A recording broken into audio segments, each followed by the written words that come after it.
Halo, selamat siang semuanya. Wah, kita kembali di sesi kreatif sharing hari ini bersama saya Riana Boban, untuk panggil Dogi biasanya.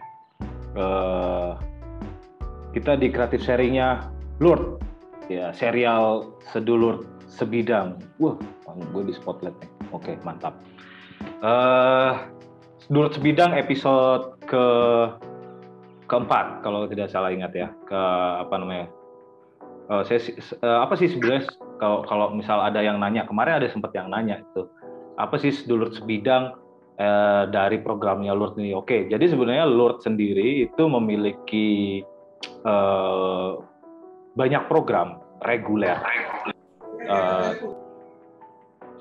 banyak program reguler yang Lord sendiri memiliki banyak program reguler yang salah satunya adalah creative sharing. Ya, creative sharing di sini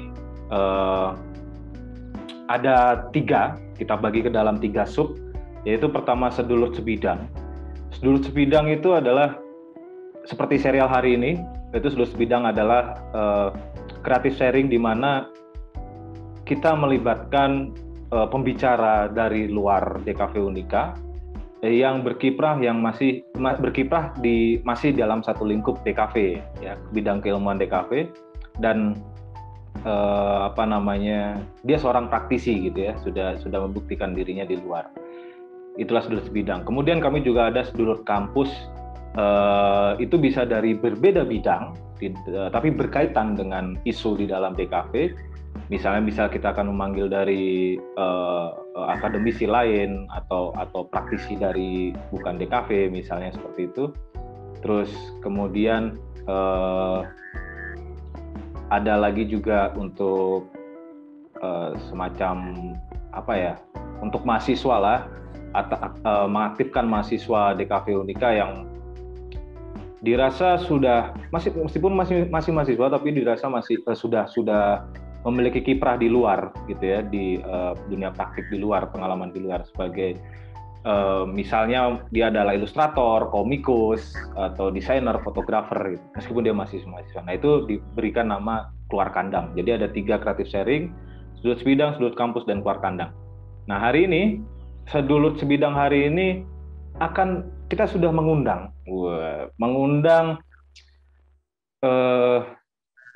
seorang anak muda, praktisi fotografi gitu, seorang fotografer di bidang food and beverage yang kekinian gitu ya. Bisa dibilang kekinian karena memang lagi kuat ya sekarang isu-isu tentang pengembangan UMKM ya, dan tanpa kehadiran seorang fotografer, terutama UMKM ini ada di bidang makanan, kuliner, food and beverage, F&B, itu tanpa kehadiran fotografer dirasa juga promosinya atau marketingnya atau presentasi produknya tidak maksimal gitu. Sehingga kehadiran fotografer itu sangat penting sekali supaya bisa membantu presentasi produk dari UMKM. Nah, ini kita akan mengundang, namanya adalah Mas Kiki, atau inisialnya adalah Soda Oreo, ya, di mana Mas Kiki ini adalah praktisi fotografer yang sudah malang melintang, yang perlu kita kulik malang melintangnya ini terkait dengan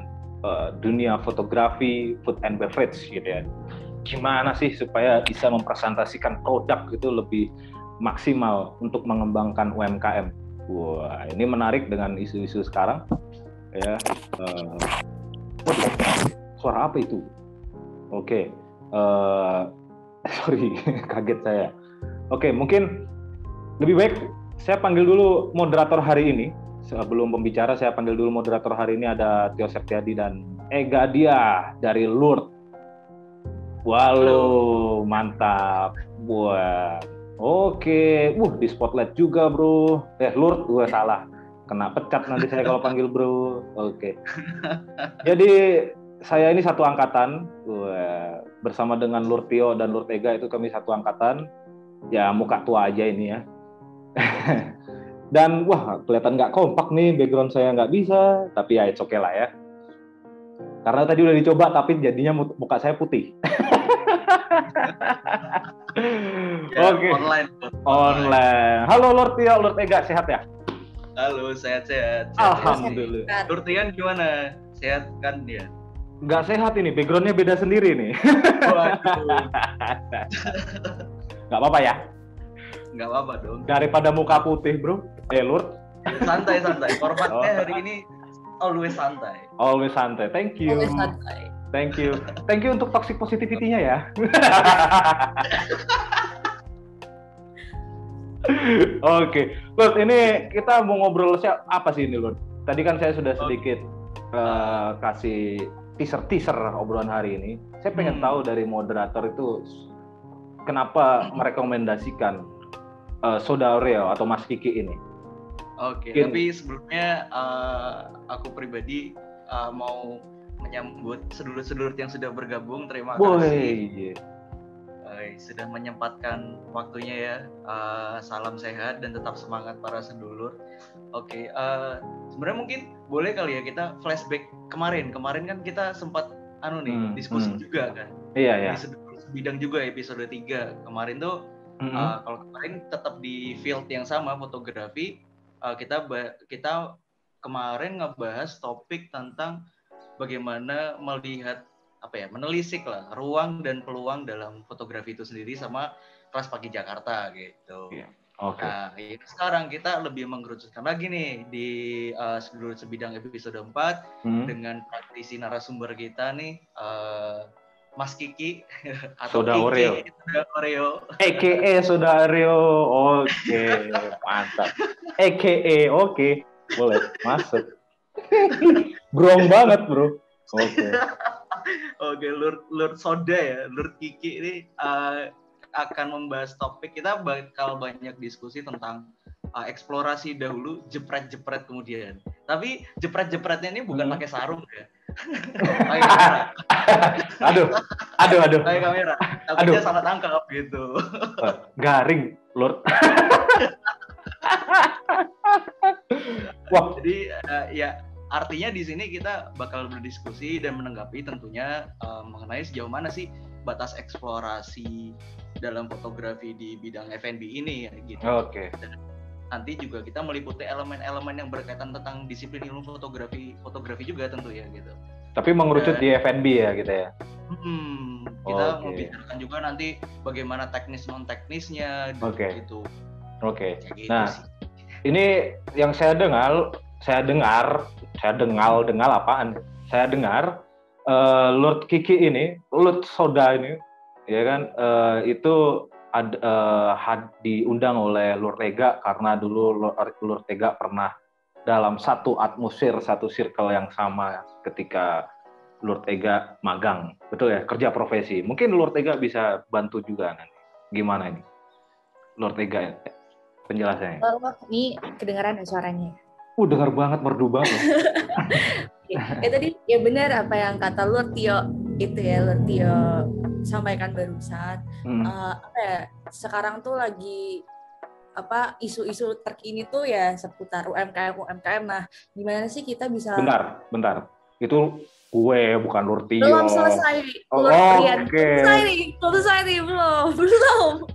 Aku berkontribusi loh. belum selesai. Oke, lanjut. Ya. Oke, nah apalagi tadi seperti yang Lord Trian lagi tadi ngomong juga ya. Oke, siap. Oke, udah senang belum nih? Udah senang kan? Bangga.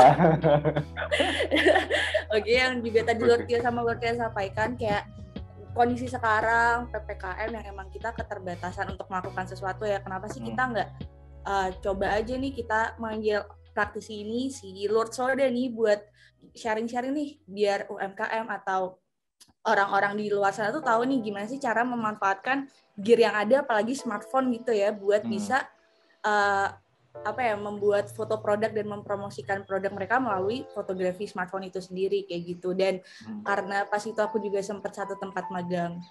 Aku tempat magang di kantornya Mas Kiki atau Lord Soda ini. Nah, jadi kenapa nggak kita coba aja nih, apalagi dari portofolionya nih buat teman-teman mungkin yang penasaran sama Lord Soda gimana, bisa lihat cek di Instagramnya di @sodaoreo.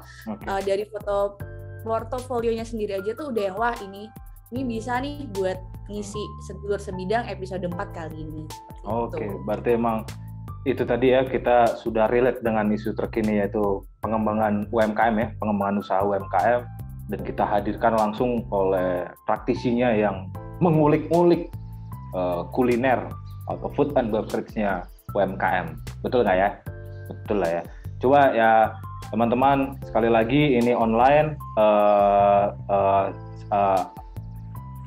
kita kami mohon untuk nanti selama jalannya paparan dari atau sesi diskusi ini, teman-teman untuk mute mikrofon atau juga mematikan kamera gitu. Kecuali nanti ketika udah masuk sesi tanggapan das satet langsung aja tinggalkan chat, atau juga nanti saya nggak tahu, terserah moderator nanti apakah dengan chat atau menyalakan mikrofon, monggo. Kemudian nanti juga akan ada form kehadiran, tolong untuk diisi ya. Juga teman-teman yang misal lagi sedang mengikuti saat ini merasa ini teman gue banget nih, harus ngikutin kayak gini nih. Jadi tidak hanya sebagai pelaku kreatif ya yang mengikuti ya. Maksudnya tidak harus seorang fotograf yang pengen menjadi fotografer yang mengikuti, tapi juga para pelaku UMKM juga bisa ikut di sini, ya nggak sih?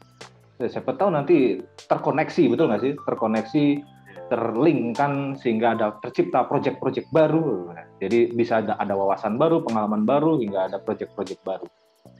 Oke, mungkin kita panggil aja ya, Lord Soda, Lord Kiki. Oke, Lord Kiki, halo, selamat siang. Halo Soda Oreo, halo. Wah. Lord Rian sama Lord Kiki couple nih. Couple bro. Kelasnya hitam, kasusnya sama ya kan? Halo. Selamat siang. Oke, Lord Kiki. Ya. Kita couple, kaos hitam-hitam. Nggak janjian, sepertinya kita ditakdirkan ya. Terlebih ketika mengetahui fakta bahwa kita memiliki masalah yang sama, yaitu ketika pasang background muka kita yang jadi putih, oke? Gitu, ternyata kita ditakdirkan untuk di ruang ini bersama dengan kekompakan yang sama, semangat yang sama. Weh. Udah kayak quote Twitter ya. Oke, ini Lord Kiki, sehat Lord Kiki? Lord Kiki, Soda atau Kiki panggilnya? Dua-duanya boleh. Oke. Lord Kiki, Lord Soda, sehat ya? Sehat, Lord. Alhamdulillah, puji Tuhan. Lord Kiki, sudah lama ya ini kita Lord Kiki bermain ini di fotografi ini? Fotografi waktu awal-awal kuliah sih Mas Purnya. Lord ya? Iya. Ya, tahun 2015 lah, 1 tahun setelah kuliah. Ya. Dulu nggak pernah aku nggak sangat-sangat tidak aktif di dunia perkuliahan, kayak apa sih, himpunan segala macam nggak pernah ikut sama sekali. Bener-bener anak yang murung banget dulu, karena tiap kuliah pulang ke kos. Nah dari situ kayak aku perlu melakukan sesuatu nih, apa ini enaknya. Akhirnya coba-coba hal baru. Dulu juga sempet, awalnya tuh emang malah sebenarnya tuh dari motret-motret pakai HP iseng-iseng dari HP. Ada temen. Dulu kayak zaman-zaman 2015 itu ada sempat viral tuh #shot with iPhone gitu. Dulu aku masih pakai iPhone kecil yang iPhone 5 gitu kan. Mulai dari situ aku pengen nyoba ngulik-ngulik, nyari-nyari foto-foto ala minimalis gitulah, yang sosok keren gitu. Terus aku upload, ternyata ada beberapa temanku yang tertarik nih buat ngajak aku bikin production house kecil-kecilan gitu. Targetnya adalah teman-teman sendiri, anak-anak kampus yang punya acara atau graduation segala macam. Ke sana. Akhirnya larilah ke sana. Baru aku mulai megang kamera di situ. Itu pun juga bukan kamera sebenarnya. Kayak aku mulai ngulik pun itu dari kamera pinjaman sebenarnya. Oke. Tidak membatasi kreativitas ya. Mantap. Jadi inilah Lord Kiki. Mungkin daripada panjang-panjang, langsung aja kita mulai ya. Sesi Lord bidang keempat ya, Lord ya. 5 atau 4 nih? 5 deh Lord ya, hari ini tuh. Kemarin keempat. Ini 5 deh. Oke. Kita mulai aja, nanti akan dipandu pemantik kita, Lord Ega dan Lord Tio, dan pembicara hari ini, pemuda yang tidak bisa diam dengan kameranya ini, untuk membantu meningkatkan pengembangan usaha UMKM ya. Silakan Lord Tio, Lord Ega, terima kasih. Lanjutkan. Terima kasih Lord Rian. Terima kasih Lord Rian. Oke, ini mungkin langsung aja nih ya para sedulur. Nih jadi kebetulan Lord Kiki itu udah mempersiapkan sesuatu buat ditunjukin ke teman-teman sekalian nih, ke sedulur sekalian. Mungkin bisa langsung aja kali ya kita share screen, kita kasih lihat ke sedulur-sedulur nih apa aja yang udah dikerjain sama sedulur Kiki selama bergelut di bidangnya ini.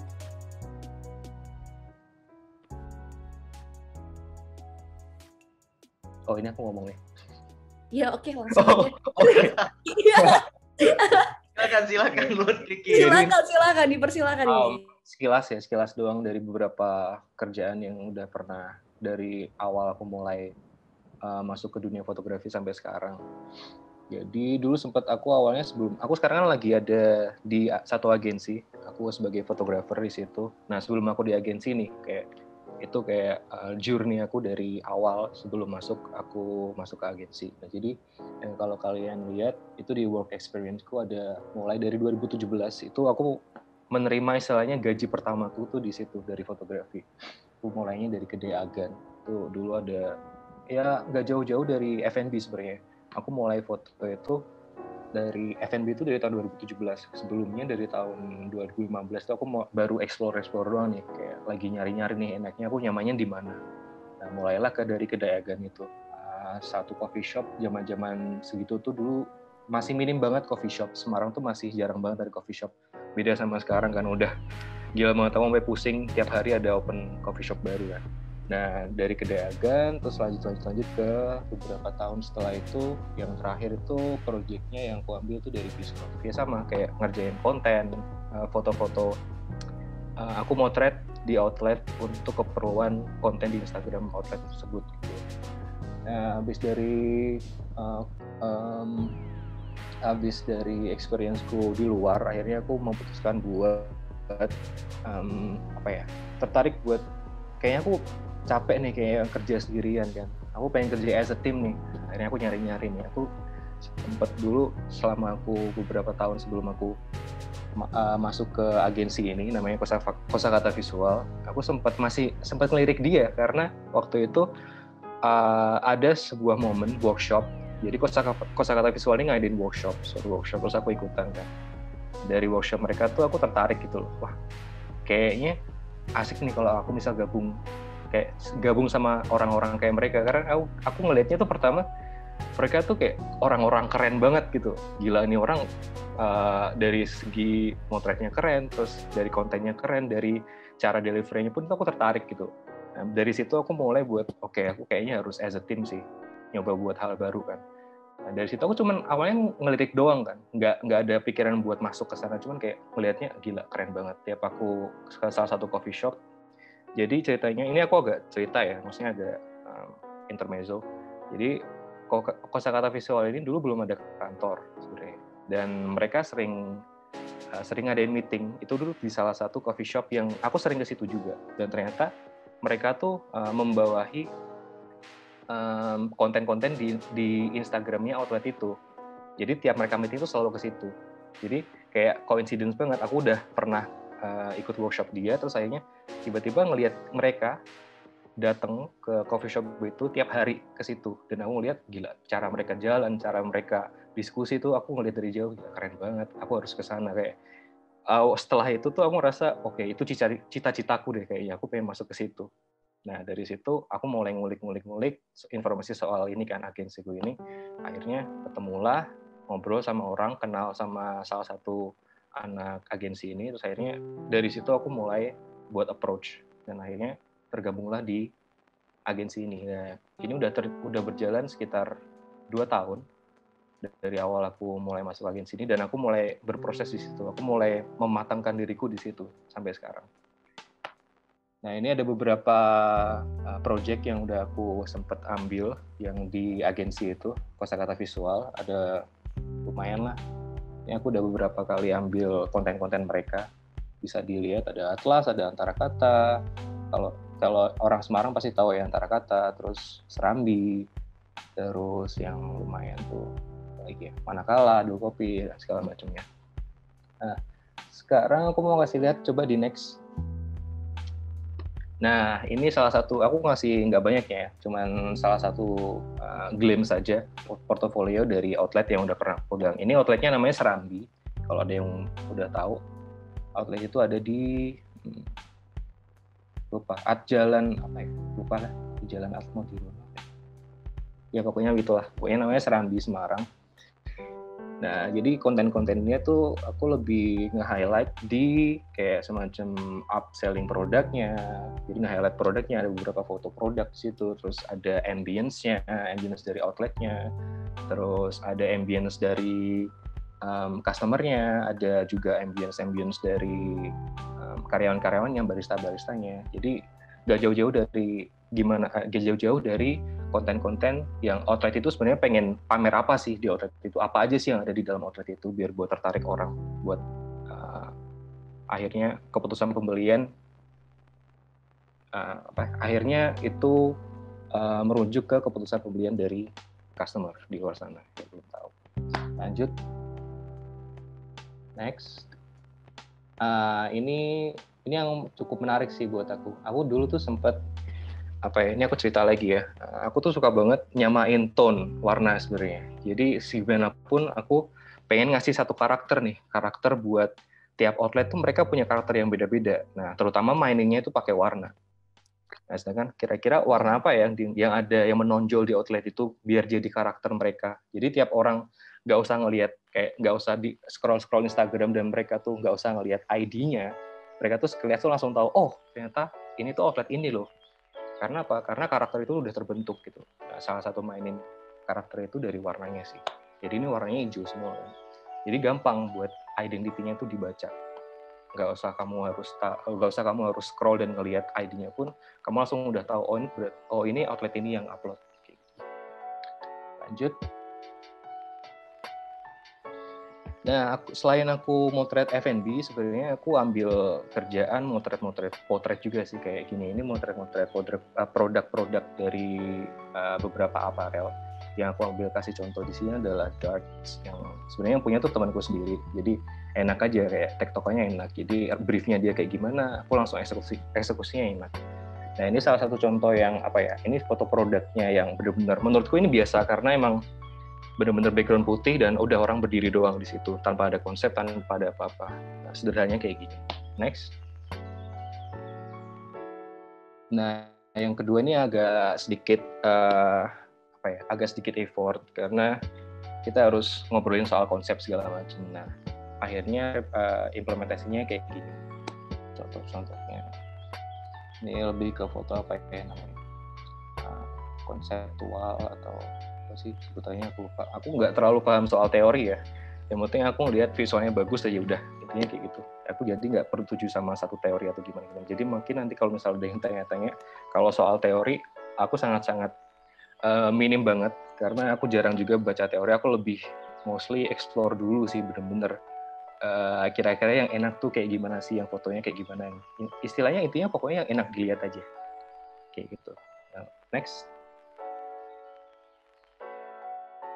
Nah, ini masuk ke font fotografi. Ini ada beberapa yang sebenarnya itu udah aku share di Instagram yang kayak gini foto-foto soal device-nya pakai HP, gear-nya cuma pakai HP dan hasilnya kayak gini. Aku ada kasih highlight di Instagram pun juga, kalau ada yang belum tahu silakan dicek. Nah, jadi kayaknya untuk bahasan hari ini tuh kayaknya lebih banyak aku bakal ngebahas soal font fotografi sih, karena aku pengen ningkatin itu aja, awareness orang-orang di luar sana yang mereka struggling sama device mereka nggak punya kamera, atau mereka punyanya ini doang, punya HP doang, atau mereka insecure sama gear-gear mereka. Ya sebenarnya mereka nggak perlu kayak gitu ya, karena ya ini udah 2021, segalanya tuh udah serba instan dan serba praktis. Jadi menurutku nggak ada salahnya kalau kalian coba sesuatu dari apa yang kalian punya dulu gitu. Apalagi dalam segi fotografi ya. Menurutku ini aku sebenarnya baru-baru aja sih, beberapa bulan belakangan tuh aku baru ngulik soal font fotografi. Kebetulan juga dari awal sebelum aku merambah ke dunia kamera SLR ya. aku awalnya dulu banget aku pakainya HP. Jadi aku sebelum mulai masukin ke ke dunia bisnis kayak gini, apa sih sebutnya kemarin? Komersil ya, ke dunia komersil. Sebenarnya aku lebih explore tuh di HP dulu. Kira-kira enak nggak sih kalau aku nggak punya kamera kan, aku punya HP, ya udah aku pengen maksimalin nih. Kira-kira paling mentok tuh fungsi HP ku tuh bisa kayak gimana sih buat motret. Nah, dari situ aku mulai jalan, akhirnya kebelilah kamera dan mulailah dari sana sampai sekarang. Terus kayaknya ini asik nih 2021, aku pengen nyoba ngembaliin vibes itu lagi yang aku sempet rasain di tahun 2015-2016an foto pakai HP. Kayaknya untuk sekarang asik-asik lagi karena aku juga dapat beberapa masukan, dapat beberapa sambatan dari orang-orang teman-teman terdekatku. Gimana ya, kalau aku nggak punya kamera, terus aku adanya HP, ya udah manfaatkan itu. Terus akhirnya dari itu aku berangkat, cobalah aku ngasih contoh-contoh kira-kira enaknya gimana sih kalau misal aku sendiri nih, aku meraktekin ke diriku sendiri, aku pengen motret lagi pakai kamera dengan objek yang saat ini emang aku udah beberapa saat pegang, yaitu fotografi di F&B. Nah, jadi udah aku aplikasikan ke F&B aja dan ternyata jadilah kayak gitu. Coba next. Nah, ini salah satu contoh buatnya lagi. Jadi ini sebenarnya iseng-iseng doang. Sekali duduk, aku datang ke outlet, aku nyiapin produknya, aku pesan produknya. Ya udah, itu nggak ada 2 jam, mentok 1-2 jam lah. Aku mulai motret segala macam. Itu juga sebenarnya iseng-iseng doang sih.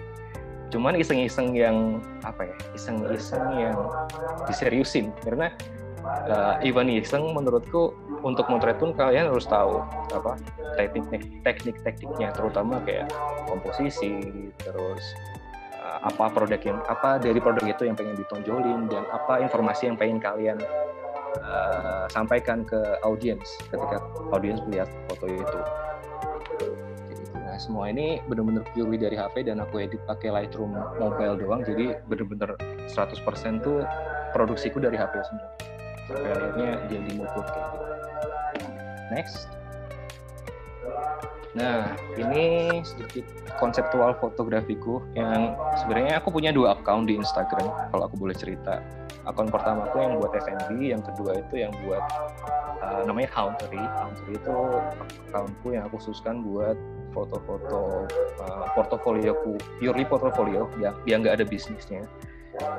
Yang kalau aku masukin foto ke situ tuh pas aku lagi capek foto F&B, kadang tuh aku bosen banget, aduh gila nih tiap hari foto gini terus. Jadi aku butuh something new, something refreshing, yang akhirnya aku larinya ke foto-foto yang kayak gini. Dan ya udah, aku nyari temanku yang mau difoto, bener-bener temen ya, kita berdua mau foto yang udah ngobrolnya nyaman, soalnya itu pengaruh banget sama mood kan. Kalau aku nyari dari orang-orang yang nggak kenal, jadi itu canggung untuk directnya segala macam, jadi aku nyari teman-teman sendiri. Nah, terus hasil dari foto-foto itu aku masukin ke Hauntery, itu kayak semacam pelarianku lah istilahnya, ID pelarianku buat kalau aku udah capek sama fotografi F&B, aku biasanya lari ke foto. Lanjut. Nah, ini juga sebenarnya kalau ada yang kenal, ini namanya Tape, talentnya. Temanku juga satu kantor dulu, sempat ada di satu agensi. Jadi ini kalau boleh cerita, ini konsepnya soal, aku mau nyinggung soal itu sih, isu-isu yang emang lagi naik ya. Targetnya di situ, isu-isu yang lagi orang tuh lagi resahkan, terutama ini yang contohnya adalah ceritanya itu kayak dia lagi depres dan dia nggak tahu arahnya kemana, mengarahkan dirinya tuh kemana. Kayak ya itu kan isu-isu yang sempat naik kemarin kan, soal depres, terus soal mental illness segala macam. Nah, aku pengen nyampein itu dengan foto kayak gini. Even menurutku ini eksplisit karena sebenarnya di Hauntery aku upload ini tuh setelah beberapa waktu langsung di take down Instagram karena mungkin emang agak tidak inappropriate. Jadi ya akhirnya di take down. Next. Oke, udah selesai berarti. Itu sih penjelasanku singkat soal perjalananku dari awal aku motret sampai sekarang gitu. Oke. Wah, tapi keren banget sih, maksudnya aku juga baru ngedenger fullnya perjalanan Lord Kiki seperti apa tuh, ternyata keren banget dari yang dia mahasiswa yang nggak ngerti mau ngapa-ngapain, nggak ada intention buat ikut aktif di perkuliahan, tapi bisa mencari alternatif lain gitu, gimana caranya supaya Lord Kiki sendiri bisa berkembang. Nah, tadi kan Lord Kiki sempat nyinggung nih ya, berarti dari 2015 itu Lord Kiki sendiri masih explore sampai akhirnya 2017 memutuskan untuk berfokus pada food and beverage. Nah, apa sih di selama perjalanan Lord Kiki itu explore, apa sih yang memutuskan Lord Kiki itu bisa buat, wah kayaknya aku mau ngambil F&B deh? Karena nyaman sih. Kayak aku ngelakuin itu tuh tanpa ada paksaan sama siapapun. Kayak kita melakukan sesuatu yang kalau kita nyaman tuh ngerasanya ya udah seneng aja. Beda kalau misalnya kita ngelakuin atas dasar disuruh ya, atau atas dasar paksaan, itu menurutku ya value-nya agak sedikit kurang dari aku foto F&B. Karena aku ngerasa foto F&B tuh aku ngerasa aduh aku hidup gitu. Ya ini ya manusia ya, kayak aku seneng ngelakuin itu gitu. Jadi aku dapat pelajaran dari situ kalau ya udah do whatever that makes you happy, intinya itu aja. Dan aku sekarang melakukan hal itu sampai sekarang, buktinya buktinya aku ngerasa aku udah bisa konsisten sama sesuatu gitu. Padahal sebelum itu aku ngerasa aku orangnya bosenan banget. Tahun-tahun sebelumnya itu 2014 ke belakang tuh aku selalu nyari hal yang menurutku tuh menarik tapi tuh nggak bertahan lama gitu. Terus aku ngerasa baru setelah aku masuk di fotografi, oh ya sampai sekarang buktinya sampai 2021 aku jalan, aku masih ada di bidang ini gitu. Karena kalau ditarik ke belakang lagi, oh ya dari awal aku senang gitu aja. Berarti kayak gimana ya, emang atas dasar kesenangan sih, kayak gimana ya tanggapannya tuh ya kalau apa yang kita lakukan itu passionate gitu ya, atas dasar kesenangan kita sendiri, mau itu dia rintangannya seberat apapun juga akan ya menikmati prosesnya gitu ya Lord. Betul banget. Jadi intinya buat sedulur nih yang baru pengen mulai atau pengen nyoba nyari dulu gitu, ini ya nggak usah milih-milih atau takut buat aduh aku belum bisa nih, ya coba aja dulu gitu intinya.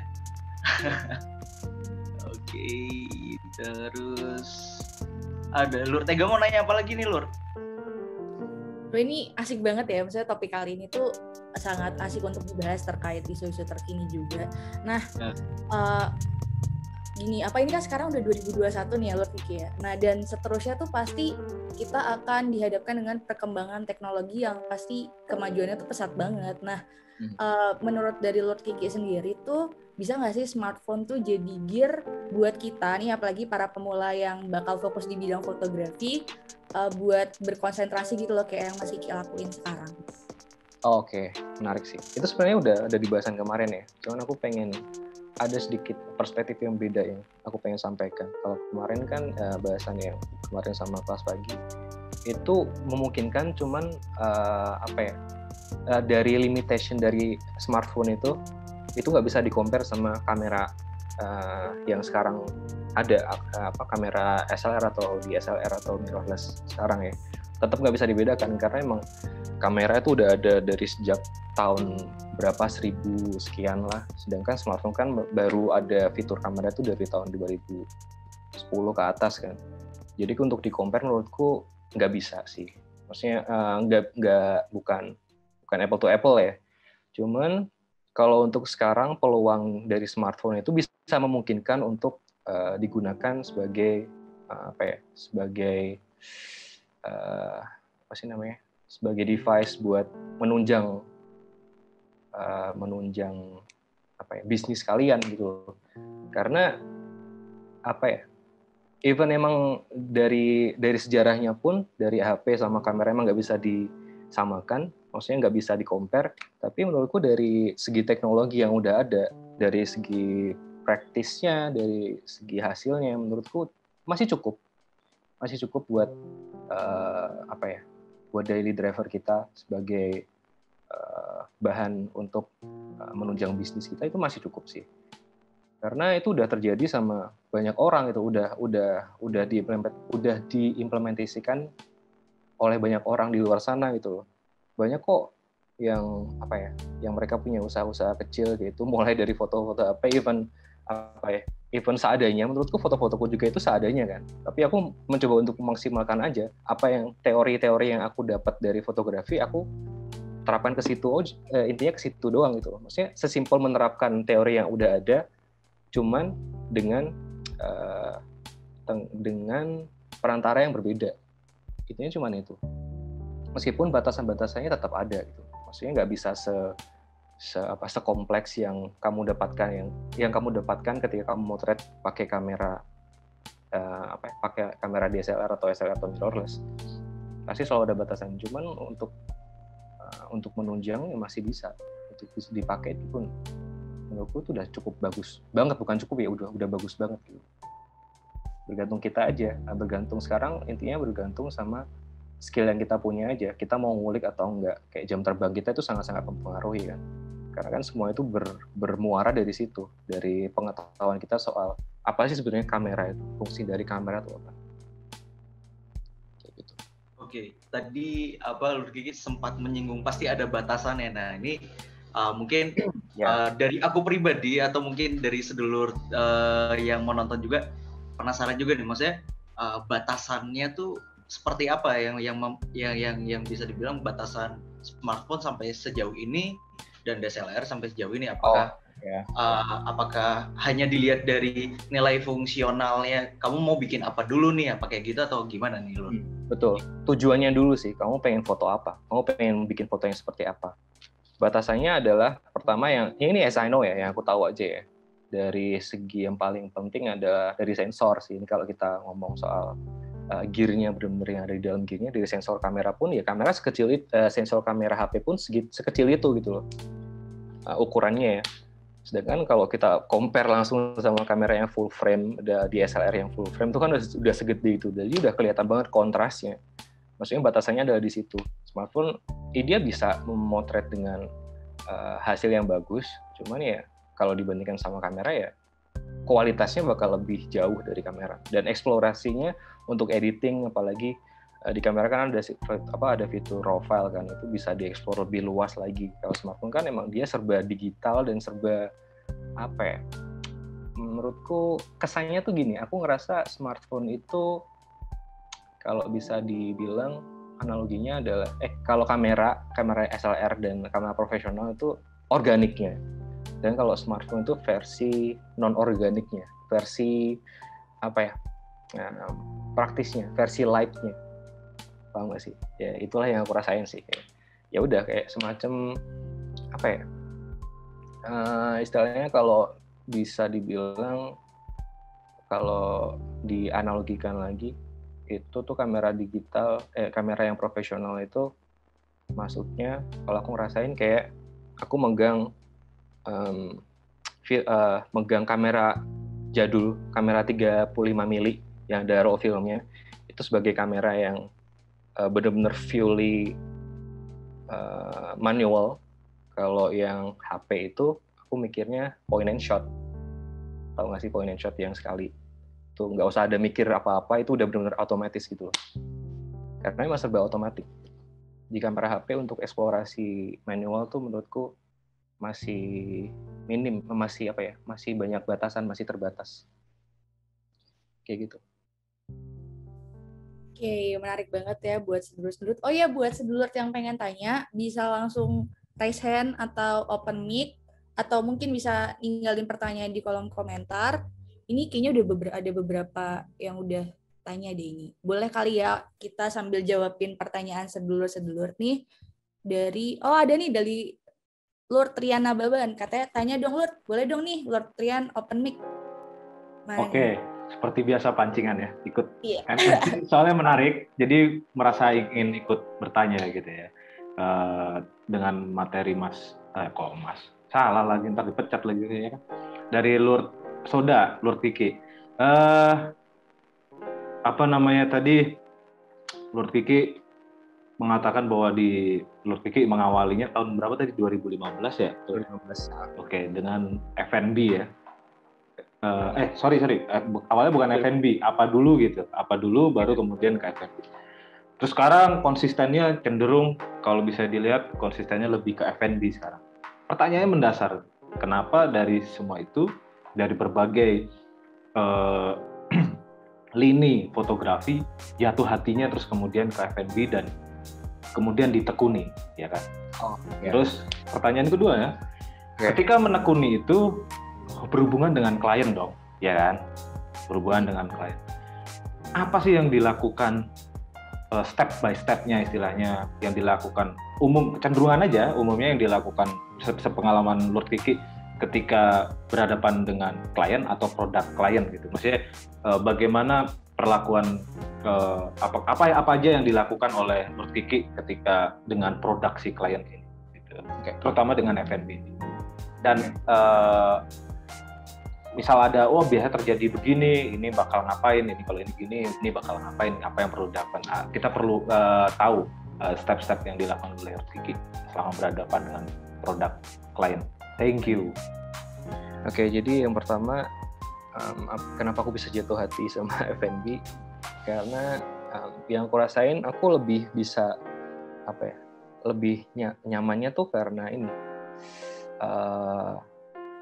Kalau dibandingkan sama foto yang lain, foto F&B itu paling praktis karena kita ngefoto benda mati.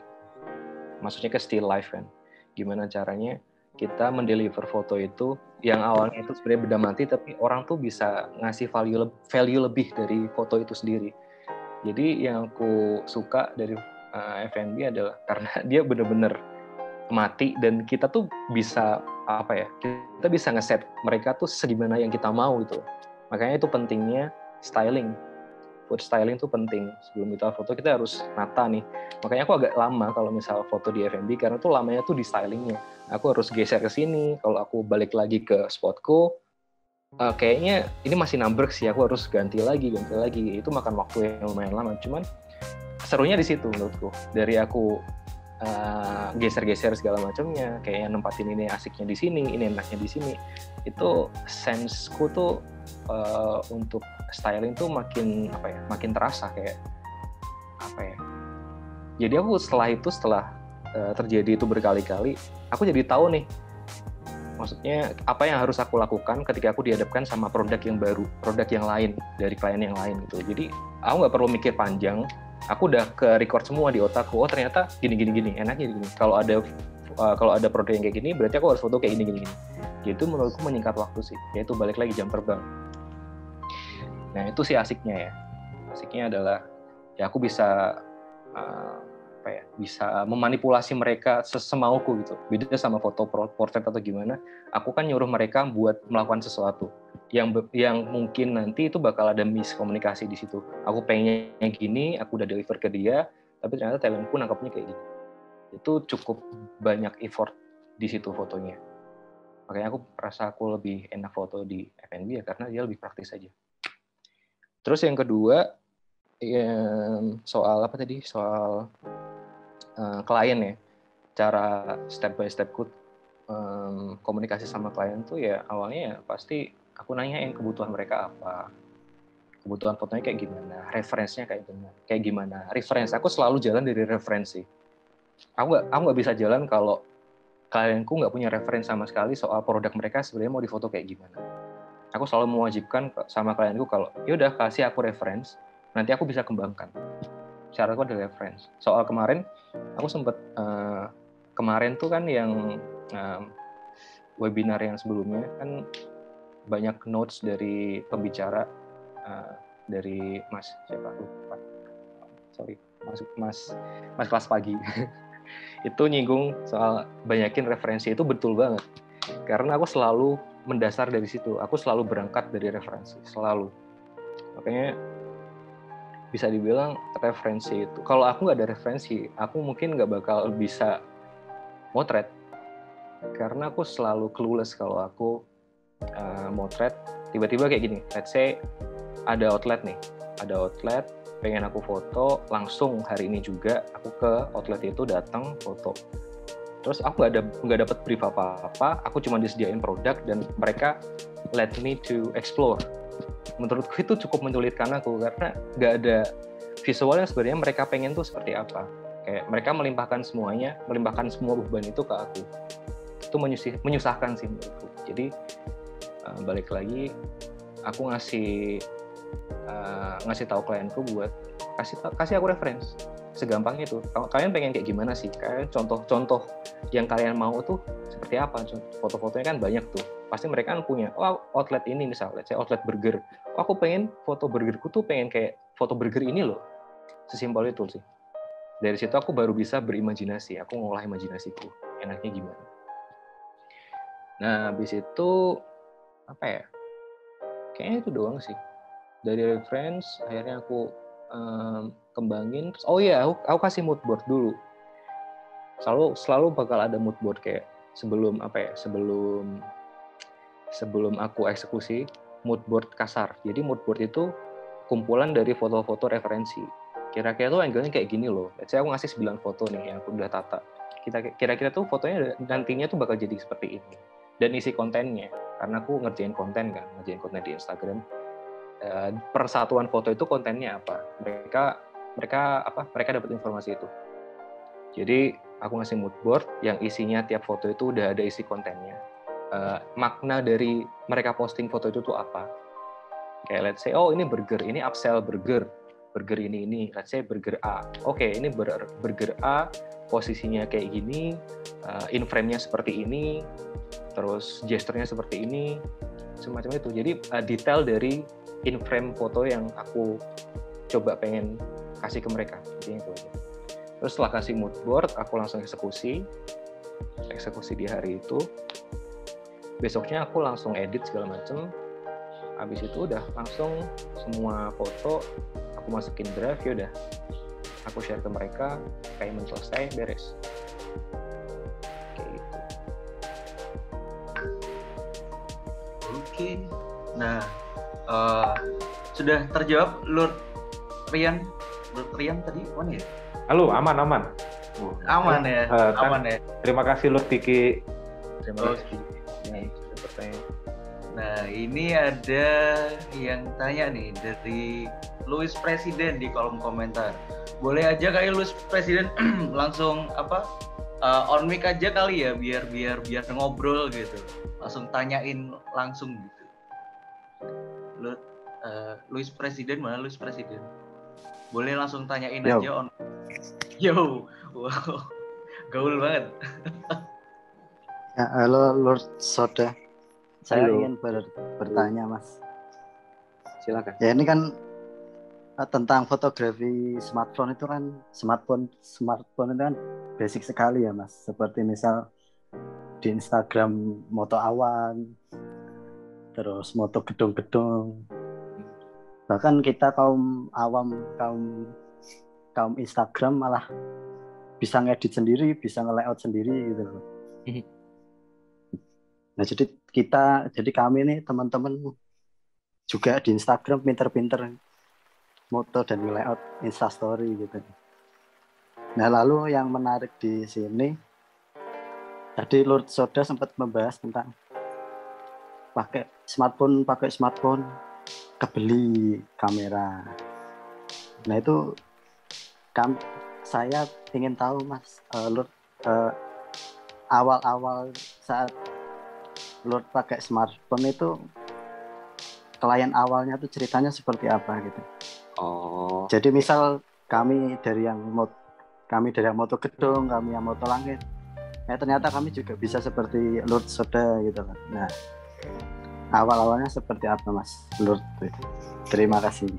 Ya, ini aku luruskan ya. Sebenarnya aku foto HP dari dulu, dari awal-awal aku mulai motret tuh sebenarnya bukan untuk komersil, itu lebih ke aku personal aja, buat portofolio aku aja awalnya. Cuman setelah jalan, ini nyambung sama ceritaku yang awal tadi sih. Nah, ceritaku awal aku motret. Jadi setelah jalan aku motret iseng-iseng tuh pakai HP, terus aku upload. Terus ada temanku yang tertarik nih tiba-tiba out of nowhere tiba-tiba aku di chat, aku ditawarin nih gimana kalau kita bikin production house aja, kamu kan bisa motret nih, asik-asik nih, ya udah kenapa nggak gabung aja sama kita gitu. Itu teman kampus sebenarnya. Terus aku bilang, lah aku kan motret pakai HP doang, ya, emang cukup gitu, maksudnya aku juga nggak ada skill apa-apa nih, paling iseng-iseng doang, ya udah iseng aku foto, iseng-iseng ngandah, terserah random, terus aku upload, aku edit dulu terus aku upload, that's it gitu. Terus mereka langsung nawarin, nggak apa-apa, kita ada itu kok, ada inventory, jadi kamu berangkat dari situ dulu, kayak udah kamu ikut kita, nanti kita bawain kamera dari teman udah ada, ya udah kalian belajar di situ dulu, kita ngulik-ngulik dulu. Jadi awalnya sebenarnya itu nggak ada komersinya sama sekali, itu benar-benar pure iseng doang. Terus aku tertarik karena ada tawaran seperti itu, ya udah aku manfaatkan banget buat explore di situ. Aku awalnya pakai kamera temanku akhirnya. Dulu pakai Canon 550D kalau nggak salah. Dari situ aku nyoba mulai belajar nih, nyari tahu nih kira-kira yang aku cocok foto tuh apa, yang aku nyaman foto tuh apa, objeknya tuh apa sih. Sempet aku foto portrait lah, zaman dulu TLJ Triloba Juang Semarang tuh rame-rame orang-orang motret gitu sampai sekarang kan kayak gitu.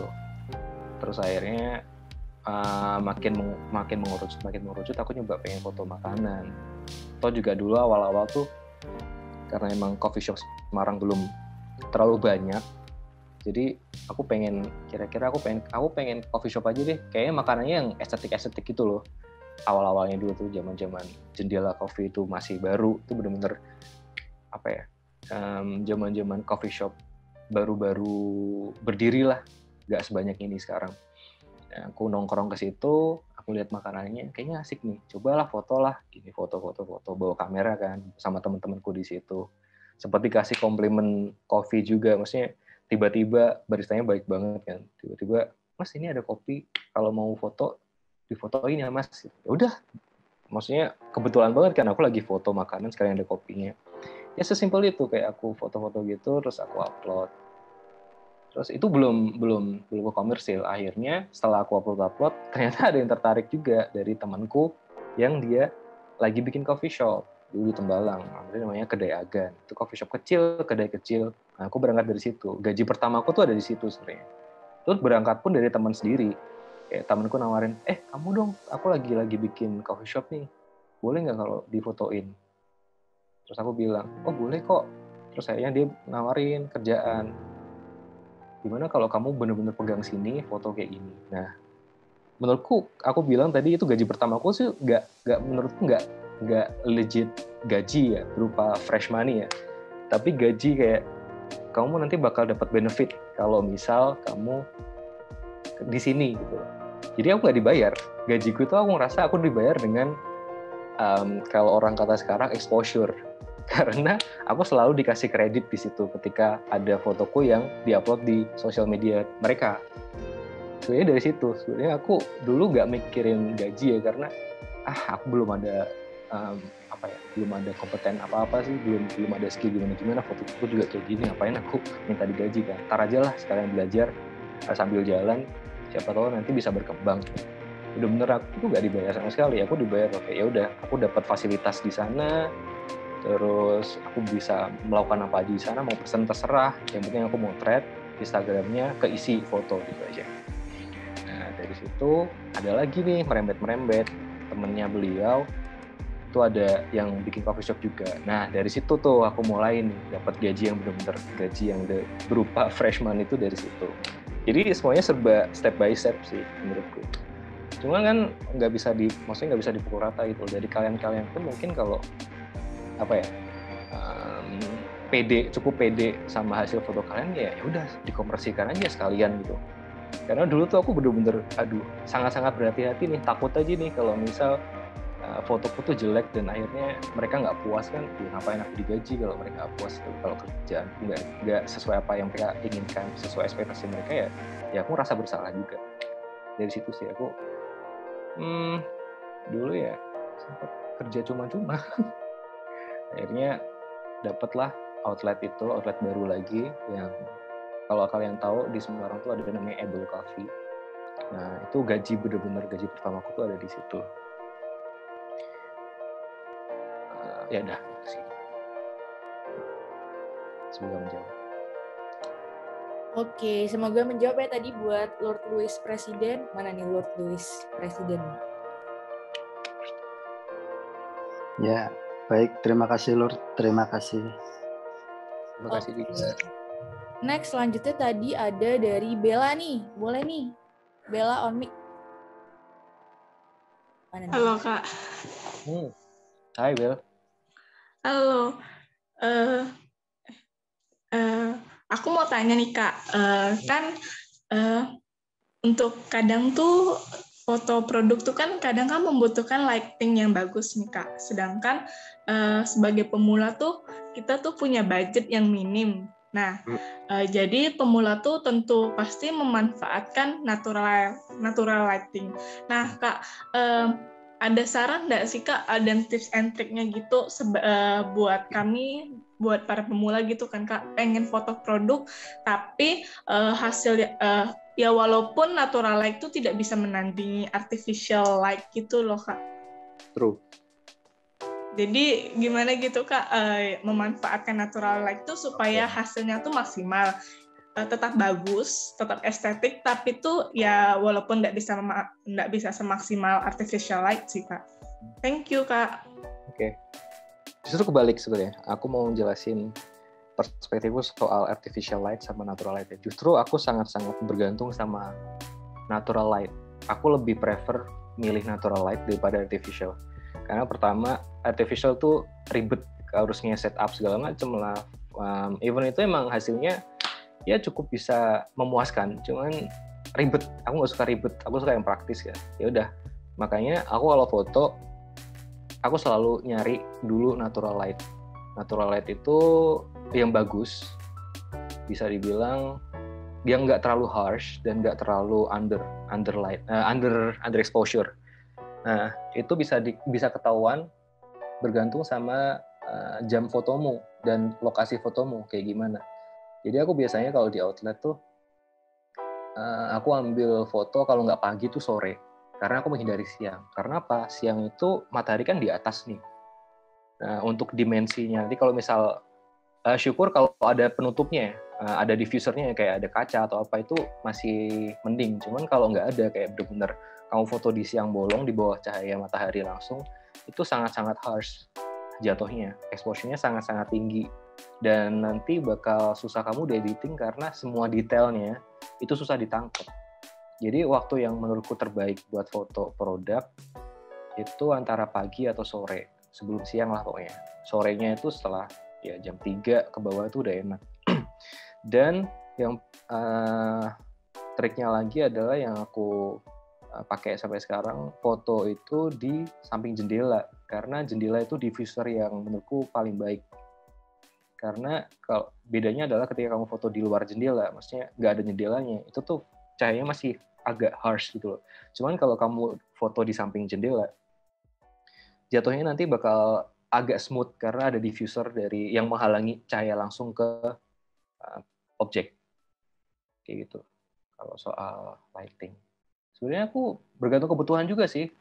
Kalau aku mau foto untuk foto produk yang benar-benar kebutuhannya untuk desain segala macam, aku lebih milih artificial karena temperaturnya kan bisa diatur tuh, bisa kita benar-benar set mau yang warm atau mau yang agak cool, itu kan masih bisa diatur. Jadi kalau untuk keperluan desain, nanti untuk masuk ke desain lagi, kan intinya foto yang harus kita ambil itu kalau konteksnya makanan kan segimanapun makanan itu bakal terlihat real kan, harus terlihat real. Jadi nggak ada distorsi, jadi nggak ada terlalu dingin atau nggak terlalu panas, maksudnya nggak terlalu coklat kayak gitu. Tapi mostly yang aku tekankan adalah kalau kalian foto makanan itu tuh paling nggak harus kelihatan warm, karena dari segi psikologi orang tuh bakal lebih melihat makanan tuh tertarik tuh disajikan waktu panas. Nah, poinnya paling penting di situ. Sebisa mungkin kalian ngeset temperatur di foto makanan kalian tuh agak warm, lebih ke arah hangat. Jadi hindari kayak temperatur yang terlalu dingin, terlalu biru. Aku selalu menghindari warna biru sebenarnya, karena itu sangat-sangat annoying kalau aku ngedit waktu produksi, karena itu nggak kelihatan enak. foto yang terlalu biru tuh kelihatannya ini bukan foto makanan. Aku yang ngeliat sendiri, aku yang motret sendiri tuh aku nggak jadi tertarik gitu sama makanan itu. Apalagi orang yang nanti bakal melihat foto itu. Kayak gitu. Sama satu lagi Kak, boleh tanya Kak? Silakan. Oke Kak, jadi kan Kakak bilang pertama kali tuh ada rasa tidak pede ketika maksudnya tuh pas pertama kali kerja. Nah, sama halnya seperti kayak aku mungkin kayak belum dapat klien tapi masih dalam belajar eksplorasi, tapi untuk bekal ke depannya sih Kak. Nah, pas kita memulai sesuatu dan mulai membangun karir kan pasti ada sesuatu kita tuh insecure sama takut klien kita itu tidak suka, tidak puas dengan apa yang foto atau desain yang kita buatkan Kak.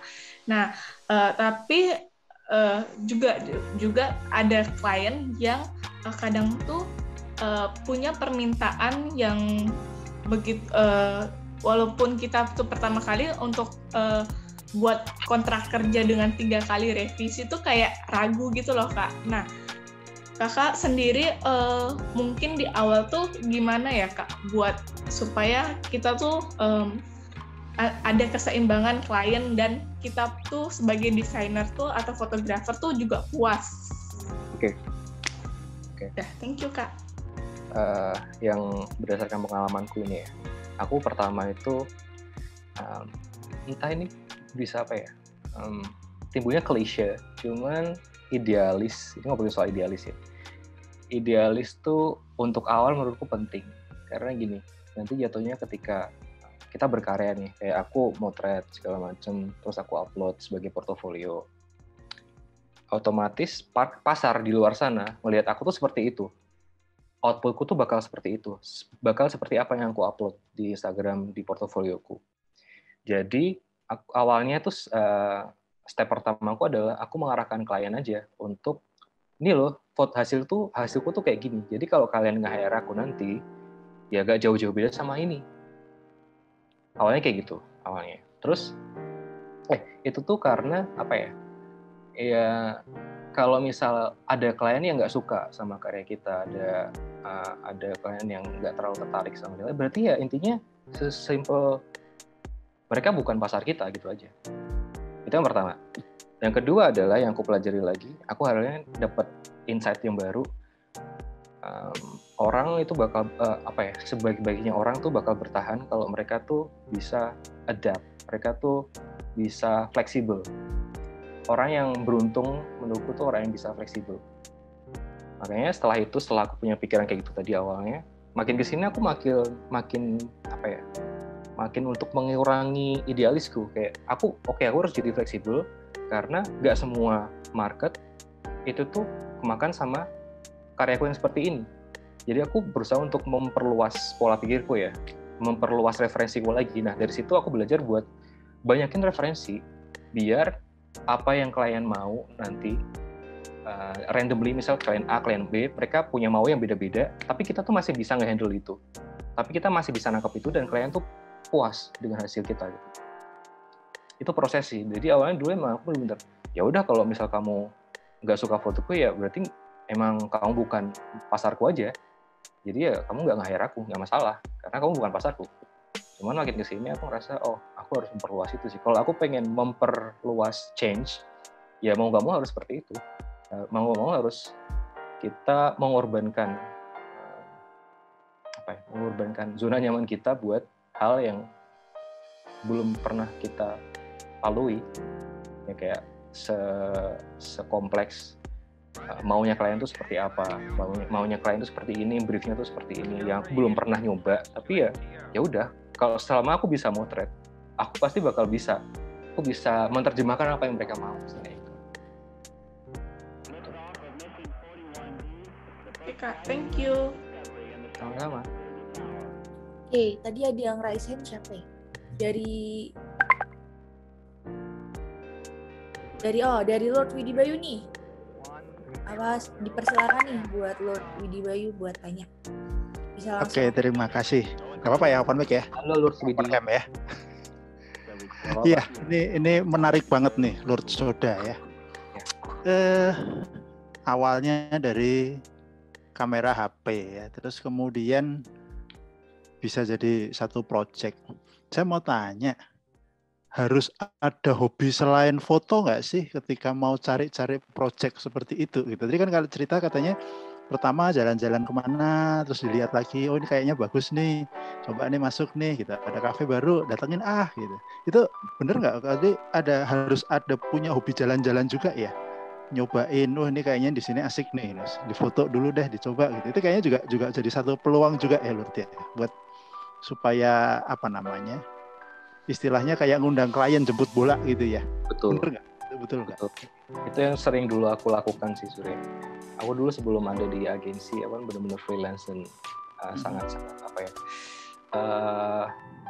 Aku sangat-sangat tidak pasti gitu loh ada klien atau enggak. Jadi aku mau nggak mau harus jemput bola. Aku berkali-kali dulu tiap hari itu aku ngasih agenda ke diriku sendiri, aku harus kunjungin paling minimal 2 atau 3 coffee shop per hari gitu, buat sekedar bikin konten doang. Entah itu bakal di notice mereka atau enggak, tapi aku selalu dulu mainku gitu, nyimpen bolanya itu aku foto, terus aku upload, aku tag Instagram mereka. At least kalau aku nggak di notice, paling tidak tuh apa ya, pasti selalu di notice sih, karena aku tag. Maksudnya kalau at least kalau nggak jadi klien dari mereka, paling tidak mereka nge-notice aku dengan aku nge-tag gitu. Oh ini sudah Oreo, oh siapa sih ini, kayak gitu. Sesimpel itu doang. Aku cuma pengen istilahnya berisik aja di situ. Aku pengen berisik kayak gitu. Artinya harus punya target pribadi juga ya, bahwa ini saya harus habis ini harus gini nih, harus punya target itu ya. Iya. Nggak bisa kita hanya nunggu diem gitu kan, nggak bisa juga ya. Oke. Ya, thank you, makasih.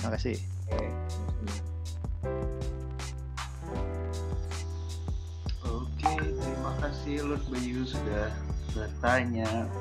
Sama ada lagi nggak? Oh, dari wah ini sedulur sendiri nih, Mario Fernando. Aduh, sakit saya. Saya mau tanya dong lur-lurku. Silakan Mario Fernando. Mana nih on mic dong? Halo, denger gak? Halo. On cam-nya dong, Mar. Jangan boscu. Jangan boscu. Lagi gak dandan boscu. Ayo.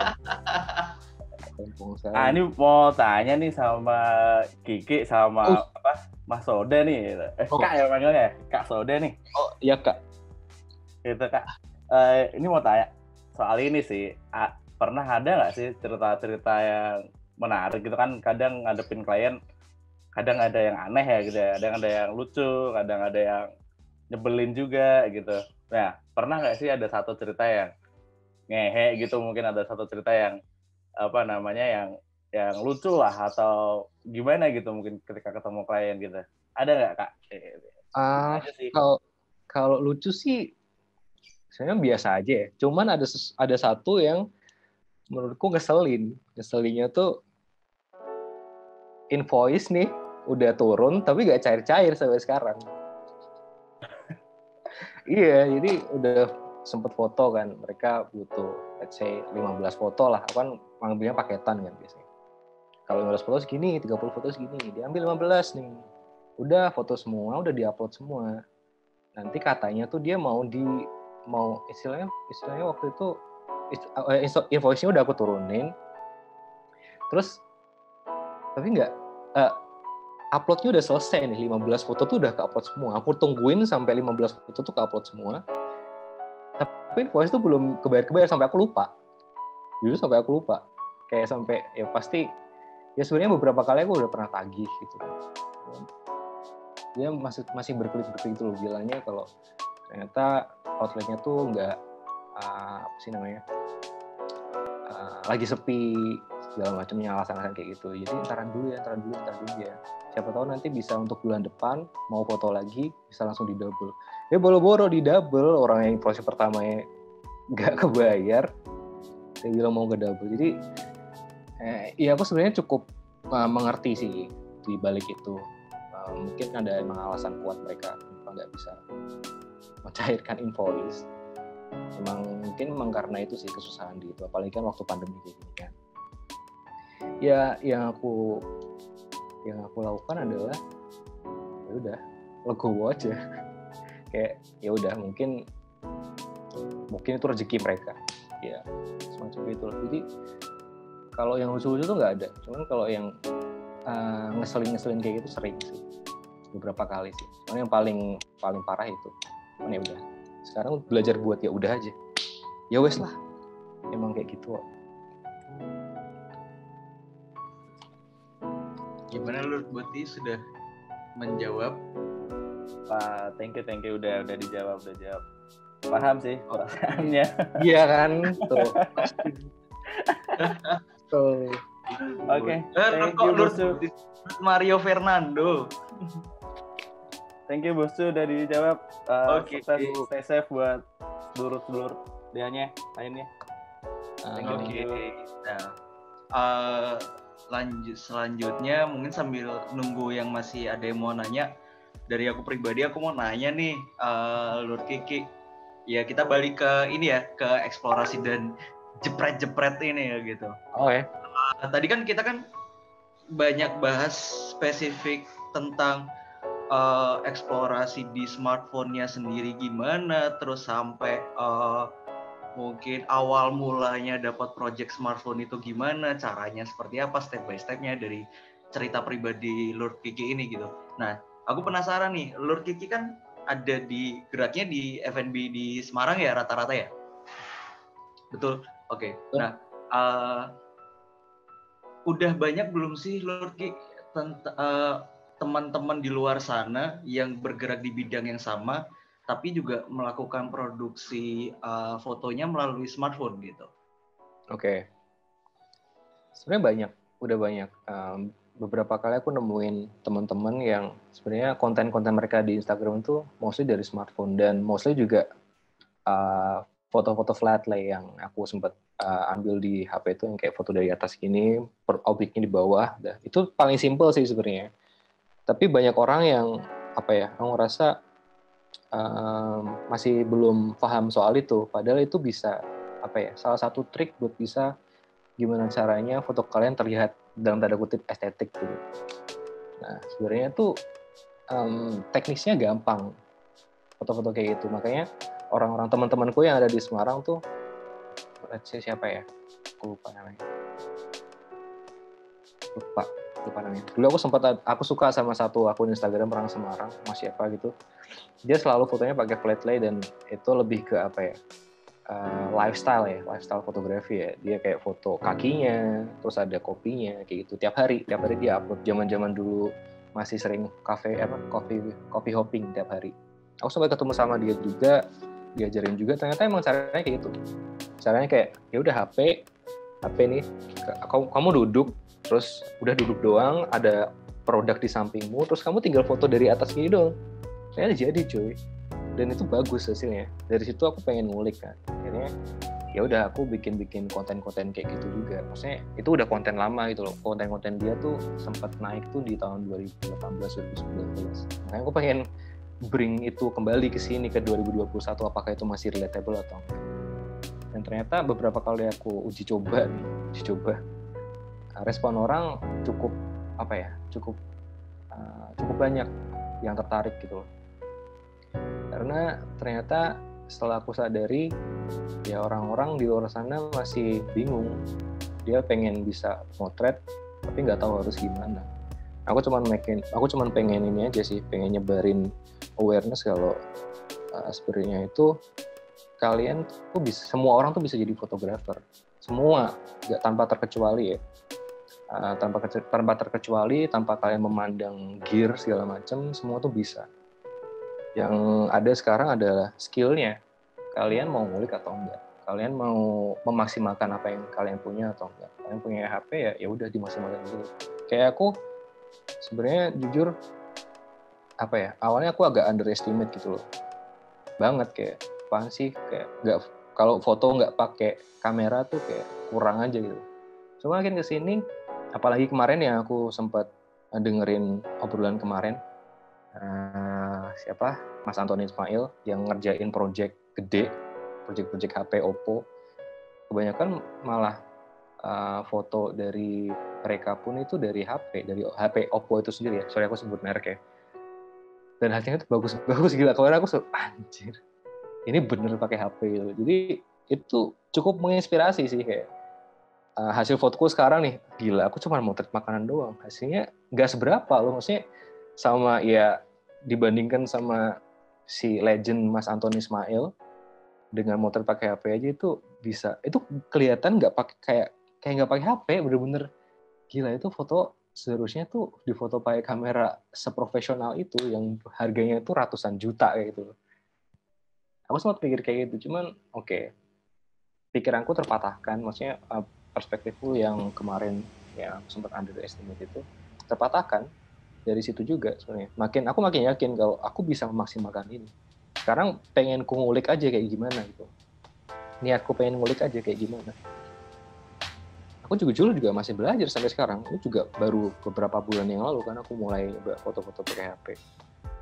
Ternyata setelah ditunjukkan hasil portofolio dari Mas Antoni Ismail itu kayak itu jadi trigger lagi buat aku. Oh gila, aku masih belum apa-apa. Aku masih sampah di sini gitu. Aku sampai mikir kayak gitu. Tapi nggak cukup di situ doang, kayak aku harus melakukan sesuatu lagi, aku harus berbenah lagi. Kayak gitu.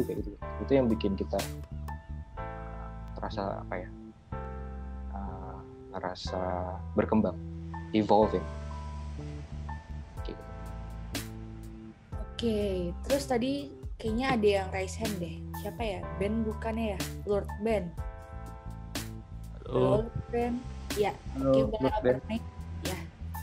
Punten nih mau tanya nih Kak Kiki. Oke. Tadi kan lewat ini ya, apa namanya? Temanya ini kan eksplorasi dulu, jepret kemudian ya. Kira-kira pernah nggak sih beda dari tema yang kita bahas mungkin?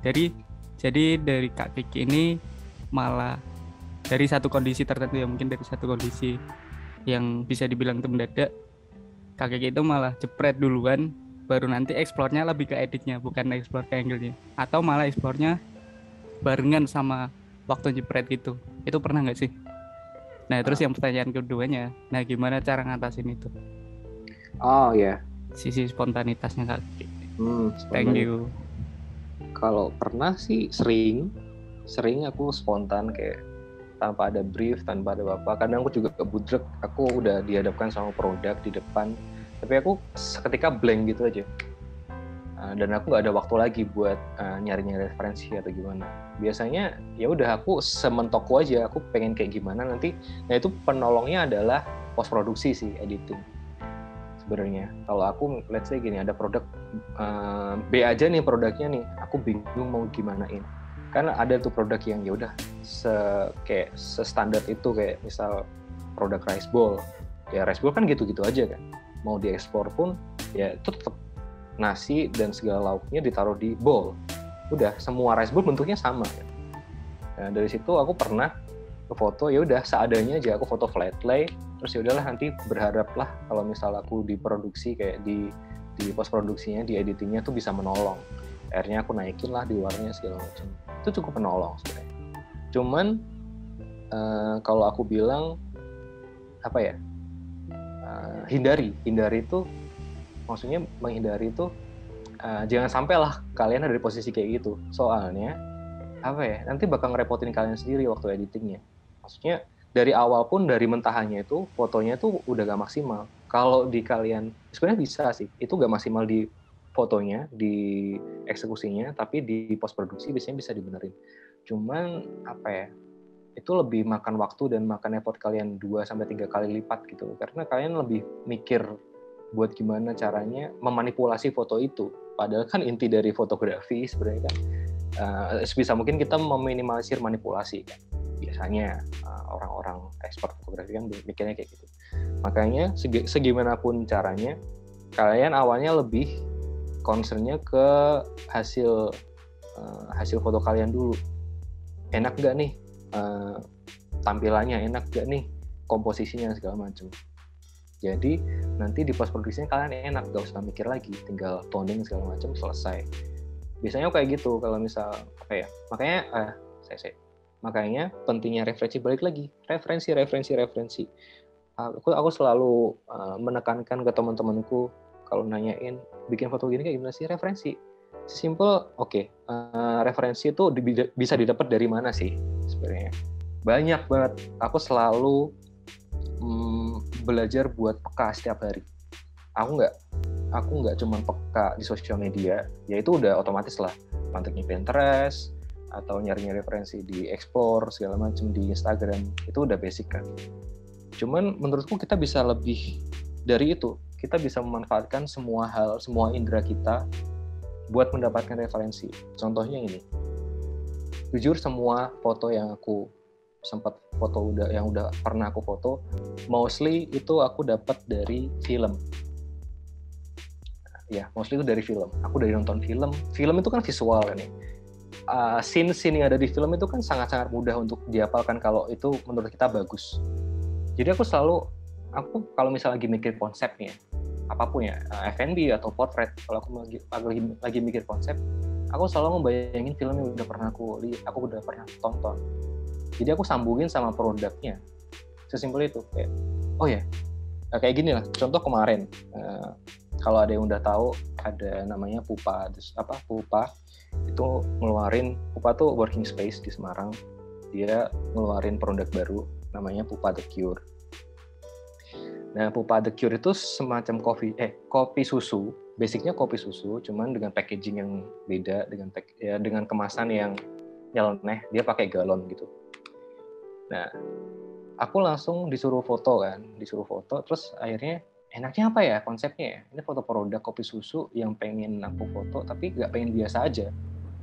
Aku pengen jadi yang beda gitu, tapi masih masuk sama sama isu-isu sekarang. Kayak isu-isu sekarang lagi PPKM, kemarin awalnya lagi PPKM pertama kan.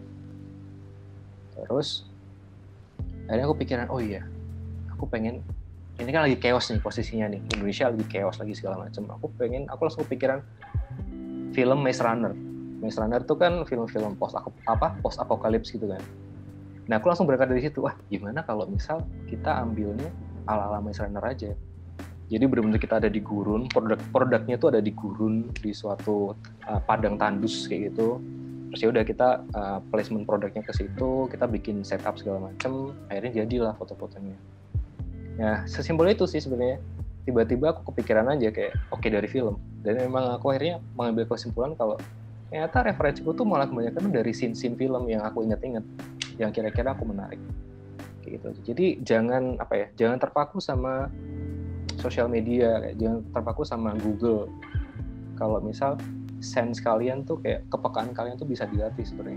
Kalian bisa ngelihat apa aja, kayak kalian lihat poster di jalan, kalian lihat apa istilahnya, maksimalkan apa yang kalian lihat gitu aja, dimanapun. Kayak aku bangun tidur, aku berangkat ke kantor, aku lihat di jalan tuh kira-kira ada apa ya enaknya. Yang seru tuh apa sih, yang asik tuh kayak apa sih. Itu aku jadi belajar untuk selalu peka di setiap waktu gitu. Di setiap aku jalan kemana, aku selalu merhatiin. Maka dari itu, aku bisa bilang kalau aku cukup paying attention sama detail sih. Soalnya ya aku selalu merekam, aku mencoba untuk merekam dan mengingat apa yang aku lihat dimanapun. Itu salah satu trik buat mengumpulkan referensi. Kayak gitu. Sudah cukup menjawab belum Lord Ben? Mana nih Lord Ben? Ben. Sudah. Aman. Bohong. Aman ya. Oke, terima kasih. Iya, udah. Thank you. Oke, ada yang Lord Rian Nababan mau nanya lagi nih. Tanya lagi dong Lord. Silakan Lord Rian. Tadi sebenarnya udah ditanyain sih sama yang penanya sebelumnya. Ya, mungkin ini deh. Dan sudah dijawab juga.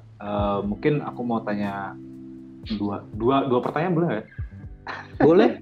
Boleh ya? Boleh. 5. Oke. Apa namanya? 5 boleh? Apa? Oke. Jadi pertama gini, tadi membicarakan soal fotografi F&B yang dengan produk kopi, ya produk kopi. terus ada improvisasi, ya. Spontanitas kalau mungkin lebih tepat kalau kita sebut sebagai improvisasi ya. Betul. Kayak gitu. Nah, gimana gimana yang dilakukan oleh Lord Soda atau Lord Kiki ketika menghadapi sebuah produk dan dia apa ya istilahnya, meng-create storytelling-nya dalam sebuah foto produk atau foto F&B. Gimana atau gini, mungkin lebih gini dulu. Seberapa penting kita create storytelling untuk F&B gitu. Terus kemudian gimana ketika itu penting, bagaimana kita meng-create storytelling sebuah foto F&B. Itu satu pertanyaan tapi dua sebenarnya. Terus yang pertanyaan yang kedua, mungkin banyak teman-teman di sini yang masih belum paham soal apa sih dalam sudut pandang Lord Soda, apa itu estetika dalam F&B dan bagaimana kita mencapai estetika F&B itu. Mungkin itu aja. Dari sudut pandang dan pengalaman Lord Soda aja gitu. Terima kasih. Tadi pertanyaan pertama aku lupa. Pertanyaan pertama itu ini, seberapa penting meng-create storytelling dalam foto F&B dan gimana kita meng-create itu untuk pemula kayak atau mungkin sejauh pengalaman Soda, gimana meng-create storytelling foto F&B. Lalu pertanyaan kedua tadi menyampaikan soal ada estetika di dalam F&B. Emang estetika di F&B itu seperti apa dan bagaimana kita mencapai estetika itu? Gitu. Thank you. Sepenting apa? Ini aku langsung jawab ya.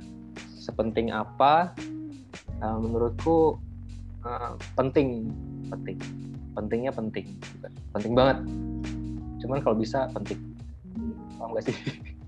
Pokoknya gini, storytelling itu perlu karena ya kan kita pengen istilahnya kita mencoba untuk berkomunikasi kan. Iya. Berkomunikasi sama audiens melalui visual. Artinya gitu. Dengan apa ya?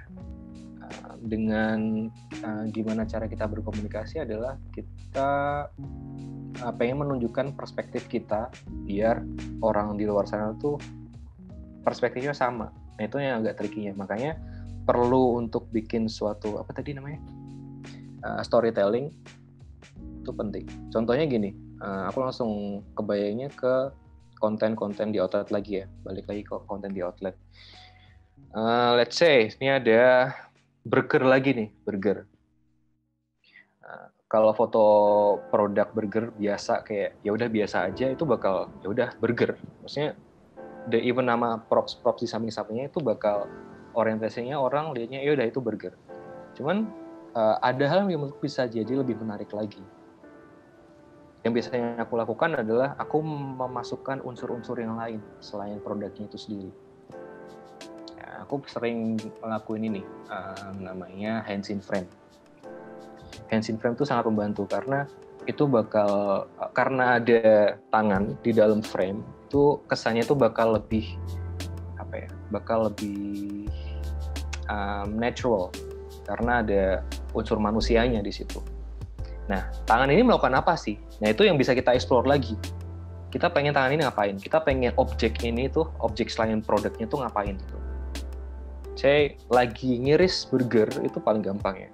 Jadi ada gesture orang lagi ngiris burger, ada tangan, ada pisau, ada garpu. Sesimpel itu, aku langsung foto. Jadi itu bisa menambah estetika ya, menurutku ya, daripada kamu harus foto produknya. Even sebenarnya penting juga kalau kita foto produknya doang. Tapi untuk konten-konten yang lain, buat konten-konten improvisasi, aku sering ngelakuin itu. Kayak selain ngasih gesture apapun, kayak orang lagi duduk di belakang sebagai background. Terus tapi tetap produknya tuh kelihatan di depan. Yang tetap ke-highlight itu produknya, cuman di background-nya itu nggak cuman background polos atau background sesuatu ya, kayak tapi tetap ada unsur manusianya. Dia lagi baca buku kayak atau lagi kalau bisa diliatin dong tadi yang portofolio kayaknya ada deh. Jadi orang bisa langsung lihat contoh-contohnya. Bisa langsung di share screen nggak? Oke, wait. Kita lihat itunya sih. Contoh-contohnya aja sih. Mas Lur. Bentar Lur.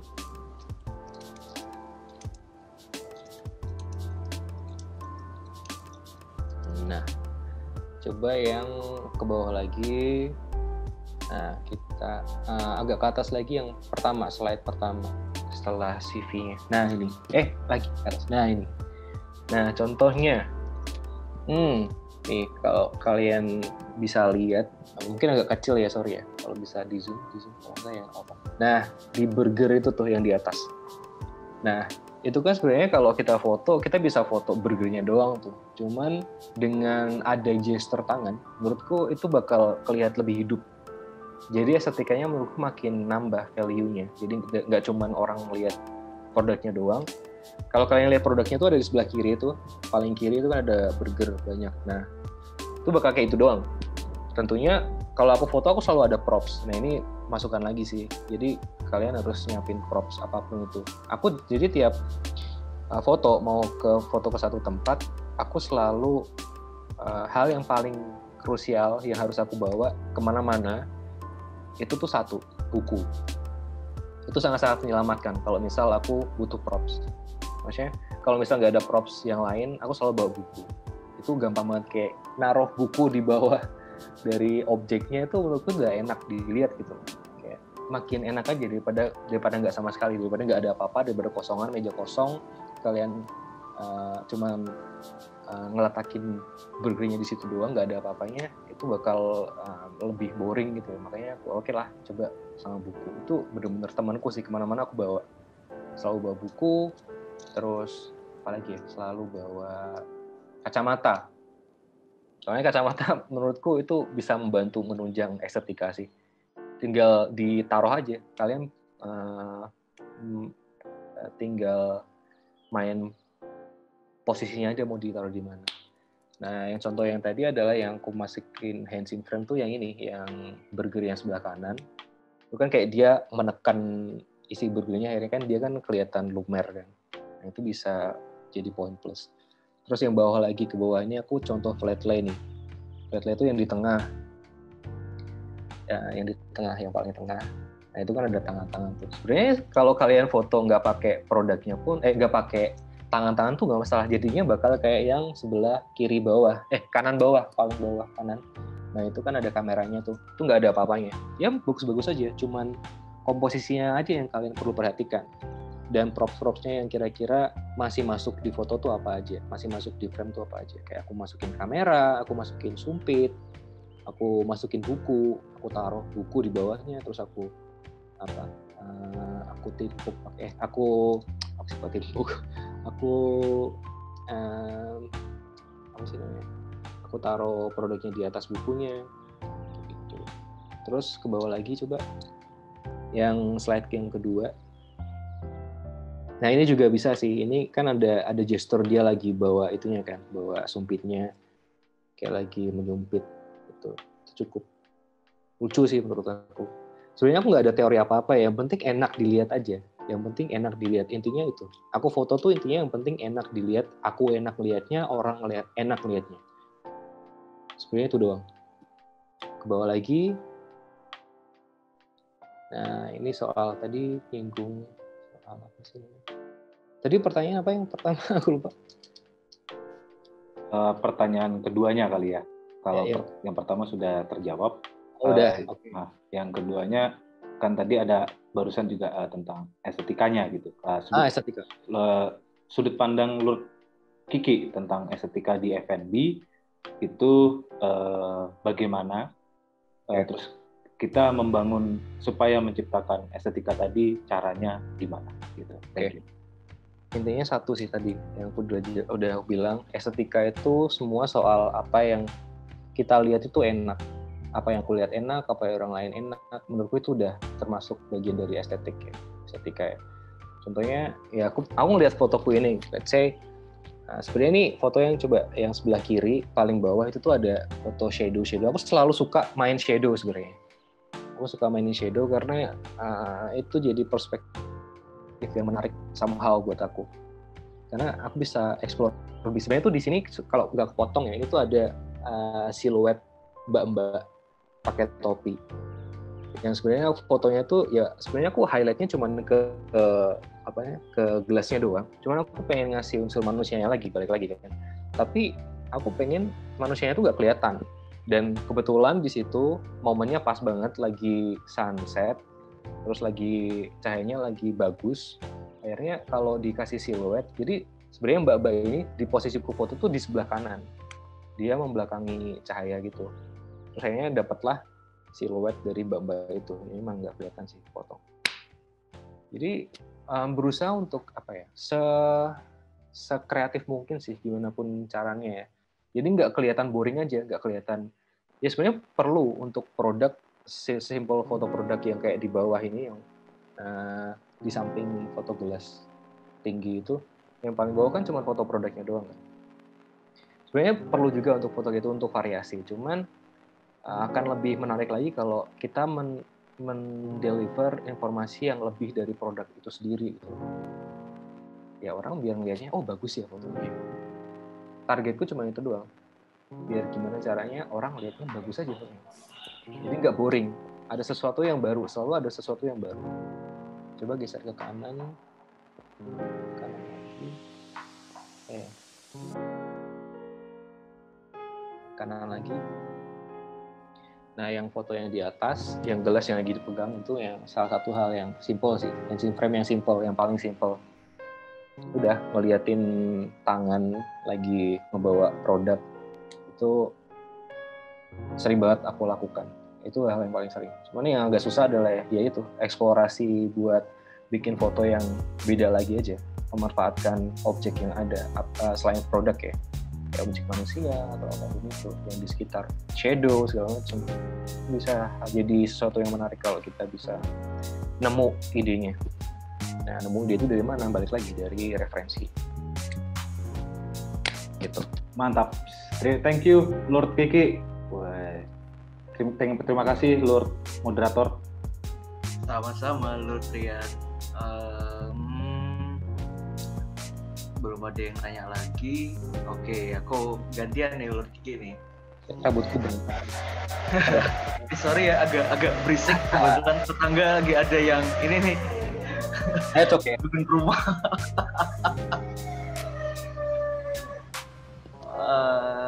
Nggak apa-apa, Lord. Namanya juga online, Lord. Oke. Ini nih, aku mau nanya nih, Lord Kiki. Tadi kita udah bicara tentang teknis, terus sampai proses kerja kreatifnya. Aku penasaran sama Lord Kiki nih, menjalin networkingnya gimana sih, Lord? Maksudnya, apakah networking itu sangat penting di industri ini ya, atau di disiplin ilmu fotografi ini, specifically di F&B gitu? Apakah di situ kita harus trust ke klien, bikin klien kita trust, bikin klien trust ke kita gitu? Metodenya gimana sih, atau ya intinya pentingnya gimana sih gitu? Penting nggak sih gitu networking gitu? Terima kasih. Sama-sama. Oke. Jadi ini menarik juga sih kayaknya networking. Aku sempat dulu tuh sempat stuck karena aku udah lama nggak dapet klien. Terus aku akhirnya kontemplasi kan semalaman, apa kurangku gitu. Terus akhirnya ketemu, ternyata tuh aku kurang nongkrong. Karena apa? Ya semua klien yang udah pernah ada sama aku tuh base-nya tuh dari nongkrong sebenarnya. Aku dapat klien, dapat dikenalin sama klien ini, klien itu dari nongkrong. Aku kenal sama ini, duduk sesimpel aku duduk di coffee shop, ngobrol sama orang, ngobrol sama baristanya. Itu tuh sebenarnya cukup efisien, cukup efektif ya, cukup efektif untuk untuk punya peluang kalian bisa dapat klien. Jadi saranku adalah ya udah itu, banyakin nongkrong itu penting banget. Menjalin relasi, terus networking itu biasanya kebanyakan udah di nongkrong. Kalau aku nggak nongkrong, mungkin aku bakal bergantung banget sama Instagramku. Padahal ya aku jualan kan jujur di Instagram kan ya. Itu satu-satunya media untuk jualanku. Kalau aku nggak nongkrong secara offline, aku cuman menggantung sama Instagram, padahal untuk power di Instagram aku aja baru segitu gitu loh. Maksudnya ya untuk jumlah followers segala macam tuh nggak banyak. Jadi menurutku untuk cara biar kita bisa memperluas peluang kita untuk dapat klien itu datang ke sini nongkrong, ngobrol random aja, nggak ngobrol kerjaan, malah mostly sama kayak yang kemarin dibilangin sama mas-mas kelas pagi, kebanyakan yang diobrolin di nongkrong itu malah bukan soal kerjaan, tapi lebih apa ya udah nongkrong kasih-kasihkan aja, ngobrolin random aja. Dari situ kan apa ya mereka kayak apa ya bahasanya tuh ya dari obrolan yang sebenarnya random itu tuh mereka secara psikologi, secara alam bawah sadar tuh ya udah tahu aku tuh kayak gimana, maksudnya udah tahu backgroundku seperti apa. Oh ya, kalau misal kamu butuh orang buat motret produk, udah sama orang ini aja, sesimpel itu. Jadi aku malah kebanyakan nggak ngobrolin soal kerjaan kalau misalnya nongkrong, curhat lah segala macem kayak gitu. Tapi tetap itu bakal jadi salah satu menurutku trik personal branding sendiri ya. Maksudnya nggak terlalu hard selling kelihatannya, tapi itu cukup efektif buat aku. Nah kalau tadi apa pertanyaannya soal klien? Ini menjalin apa ya, membuat klien itu trust ke kita gitu. Okay. Maksudnya metodenya tuh selain dari pendekatan, selain dari apa? Maksudnya selain kita yang kerjanya bagus gitu, apakah ada ya empati di situ? Maksudnya kita harus tahu juga nih, kayak kita harus ngeblend juga nih sama obrolannya dia, kita harus ngerti juga taste-nya dia seperti ini ya. Akhirnya ketika kita menuangkan ide satu sama lain, terjadinya kolaborasi gitu. Oke, paham. Nah ini sebenarnya aku untuk komunikasi ya. Aku nggak terlalu banyak ngomong, aku nggak terlalu banyak bisa ngomong kalau aku ketemu orang baru. Itu problemku dari dulu sampai sekarang, dan aku masih belajar buat bisa ngomong se-relax mungkin dan bisa mengatur kata-kataku seruntut mungkin. Cuman yang aku pelajari, yang aku ambil pelajaran dari klien-klienku adalah sebisa mungkin kita terhubung secara personal. Itu trik sih, salah satu trik. Gimana pun caranya, kalau misalnya kita udah dapet nih, istilahnya kita harus bikin klien itu baper. Kalau dalam hubungan ya, bikin baper orang itu dulu. Pasti nanti larinya susah. Kalau udah baper, udah lengket nih, itu pasti nanti ya mau nggak mau tetap tujuannya adalah repeat order sih. Jadi ini menarik sih. Aku belajar ini tuh dari hubunganku, dari hubungan yang sebelum-sebelumnya. Ini getting personal ya, sorry ya. Karena menurutku ini menarik karena bisa diimplementasikan ke kerjaanku. Gimana caranya bikin komunikasi yang bisa dibilang personal sama klien-klien kita sendiri, dan nggak lebay gitu loh, kayak sesimpel bikin mereka cerita, bikin mereka ngobrol, hari ini tuh ada ngapain aja sih, hari ini tuh kalian harinya tuh kayak gimana gitu. Aku tiap kali aku motret di outlet, aku selalu ngobrol kan sama yang punya lah, atau sama orang yang in charge di situ, even baristanya atau yang benar-benar yang punya, ownernya. Aku selalu mencoba untuk ngajak ngobrol. Even aku nggak terlalu into berkomunikasi karena sebenarnya social battery-ku tuh sangat-sangat limit. Jadi kalau aku nggak ngobrol tuh aku lebih mending nggak ngobrol daripada harus basa-basi bla bla bla. Cuman untuk kerjaanku ya mau nggak mau aku harus melakukan hal kayak gitu karena itu caraku berjualan, cuy. Jadi sesimpel kalian nanyain kira-kira nanyain hal personal lah sih. Udah kemarin kayak aku udah ngobrol sama salah satu owner, nanyain hal yang sebenarnya nggak penting ya. Udah vaksin belum kok? gimana keadaan rumah? Ya kan lagi COVID nih, kayak aku mencoba untuk menyambungkan aja kira-kira struggling beliau tuh apa sih? Aku pengen digging aja. Akhirnya dengan aku mancing kayak gitu, jadi cerita, malah jadi cerita terus. Dia cerita anaknya, dia cerita ininya segala macam. Yang sebenarnya tuh aku nggak perlu mendengarkan itu gitu. Maksudnya itu hal yang personal yang harusnya beliau keep sendiri gitu. Yang nggak perlu aku dengarkan karena menurutku itu udah went too far. Jadi dengan kayak gitu malah terbangun komunikasi yang komunikasi yang lebih intim sama klien. Yang targetku sekarang ini adalah ya aku berusaha buat ya udah aku dapetin hati lo dulu. Kayak gitu sih. Oke, terima kasih Lur Kiki. Ini nggak ada yang tanya lagi, kita ke penghujung penghujung seri diskusi ini kali ya. Ada pertanyaan penutup nih. Pertanyaan penutupnya basic sih sebenarnya. Dari semuanya, apa pesan Lord Kiki nih buat sedulur-sedulur yang nonton maupun nanti yang nonton di YouTube juga, ketika mereka mau memulai, pesannya Lord Kiki ini apa nih buat sedulur-sedulur ini gini. Terus apa ya? Ya itu aja sih. Pesannya apa nih? Pesannya adalah ini, karena ini nggak jauh dari itu ya, kerjaan ini nggak jauh dari passion sebenarnya.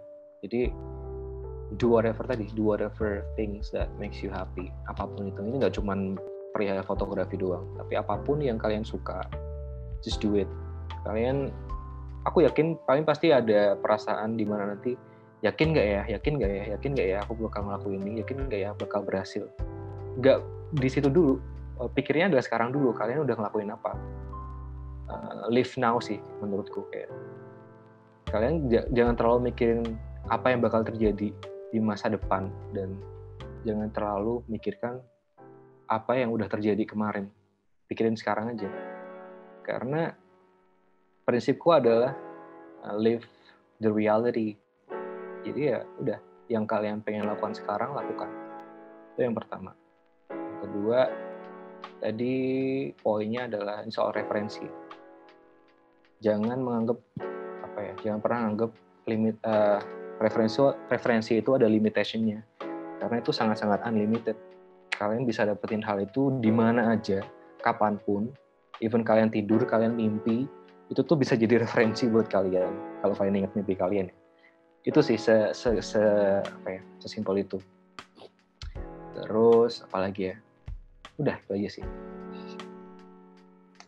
Oke, terima kasih Lord Kiki. Gimana ya? Lord Ega, ada yang mau ditanya nggak? Ini nih ada terakhir nih. Ternyata. Oh iya, pertanyaan terakhir dari Widi Bayu lagi ya. Boleh nih Lord Widi Bayu on mic lagi nih.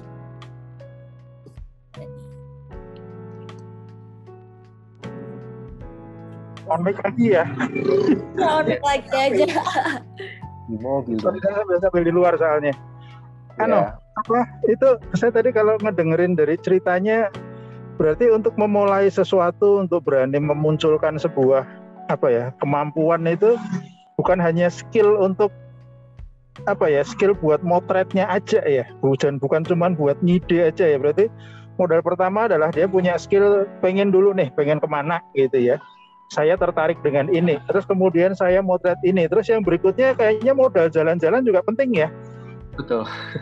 Harus sering-sering kemana, peduli sama sekitarnya. Kalau udah sampai di satu tempat makan, jangan cuma makan, tapi harus hati-hati ada peluang apa nih gitu ya. Terus kemudian yang ketiga juga harus punya kemampuan bicara berarti ya. Artinya kan nggak mungkin kan kita punya ide terus kita cuma diem aja, dipendem, kita pikirin, kita lihat, kita pikirin, kita kerjain, kalau udah dimasukin ke hard disk gitu kan nggak mungkin juga ya. Iya betul. Berarti ada 4 modal dasar yang memang semua harus punya dan harus berimbang ya kalau gitu ya. Udah. Menarik banget nih. Jadi semoga besok bisa dikembangin ke adik-adiknya ya berarti ya. Oke, makasih.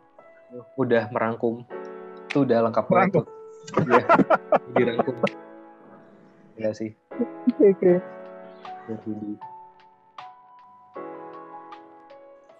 Terima kasih Lord Bayu.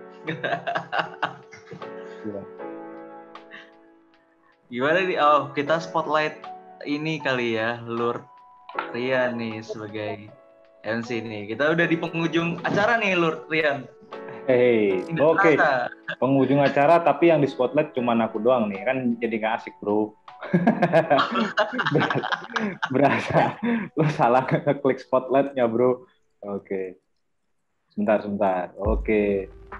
Waduh, ya udah yang muncul malah Tio aja nih, nggak apa-apa lah, saya nggak usah muncul sama nih. Oke. Jadi gini, kita sudah di penghujung acara. Terima kasih Lord Kiki. Terima kasih Lord moderator, terima kasih peserta sedulur sekalian ya. Mohon maaf kalau misalnya hari ini tadi banyak saya maklum sendiri lah online ya, karena lagi online daring, jadi kemungkinan kadang kamera mati atau apa ya kan, gangguan-gangguan it's okay. Namanya online yang penting kita tetap bergerak. Dan saya mengingatkan untuk peserta untuk mengisi form kehadiran. Ya, mengisi form kehadiran yang sudah ada di chat di kolom chat sebentar. Oke. Ada di bentar, ada error. Oke. Ada di kolom chat untuk mengisi form kehadiran teman-teman semuanya, itu untuk nanti bisa masukkan saran dan kritik di situ. Dan besok kita akan ketemu lagi tapi dengan KMD Cafe yang mengadakan. Ada Lord Angga Baktif. Angga Baktif tuh dari Solo. Ya. Wow. Angga Baktif ini dari Solo. Nah, besok kita akan ketemu di acaranya KMD Cafe Kreatif Sharing tentang street fotografi. Cuman sebelum itu saya mau tadi sebenarnya sudah dirangkumkan oleh Lord Widi Bayu ya. Terima kasih banget malah. Jadi nggak perlu repot-repot untuk merangkum.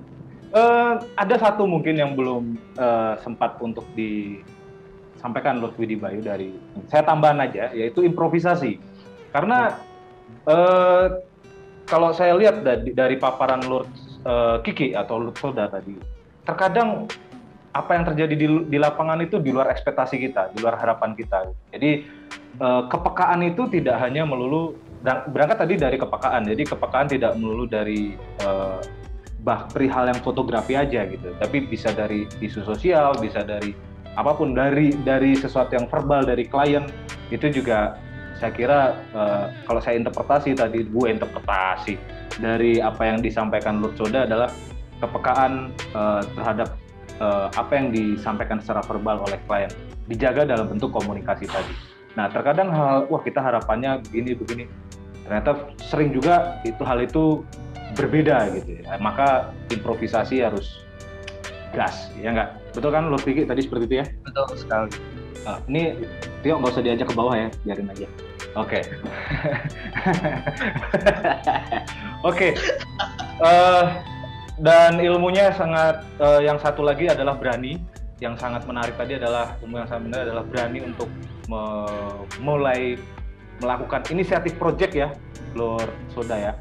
Lord Kiki tadi menyampaikan bahwa kalau saya lihat tadi adalah berani melakukan inisiatif project atau foto-foto apapun, terus di posting lah ya, dipertunjukkan gitu ya, dipertontonkan sehingga orang-orang lebih bisa lebih memahami sejauh mana kita mengulik dunia fotografi. Dan tentunya itu akan mengundang project, begitu ya Lord Soda ya. Jadi semuanya lah panjang, daging lah ini tadi hari ini ya. Kalau kata anak Twitter tuh daging semua. Iya kan gitu kan? Bener gak sih istilahnya daging gak sih? Oke. Itu aja. Thank you Lord Kiki, thank you moderator hari ini Lord Ega, Lord Tio. Thank you untuk semua panitia yang ada di background di belakang ini. Foto-foto asik kali ya. Thank you juga, ya foto-foto. Thank you juga untuk Lord Widi Bayu dan para peserta. Lord Widi Bayu itu adalah bos gangster TKP Unika ya. Gangster.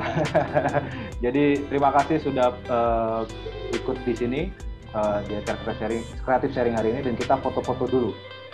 Ini caranya gitu. Oke, bentar. Kita tolong nyalakan kamera semuanya. Sebentar. Oke. Sebentar ya. Tolong nyalakan kamera dulu semua. Nanti akan saya screenshot. Oke, ini slide, ada 2 slide. 1, 2, 3. Slide pertama. Slide kedua. Slide 1, 2, 3. Woi, mantap, terdokumentasi, terarsipkan dengan baik, teman-teman.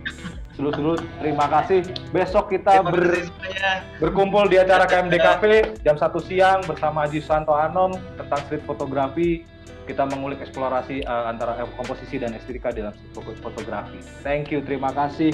Sampai jumpa. Sehat selalu. Terima kasih semuanya. Terima kasih share-nya. Terima kasih Lur Kiki. Semua.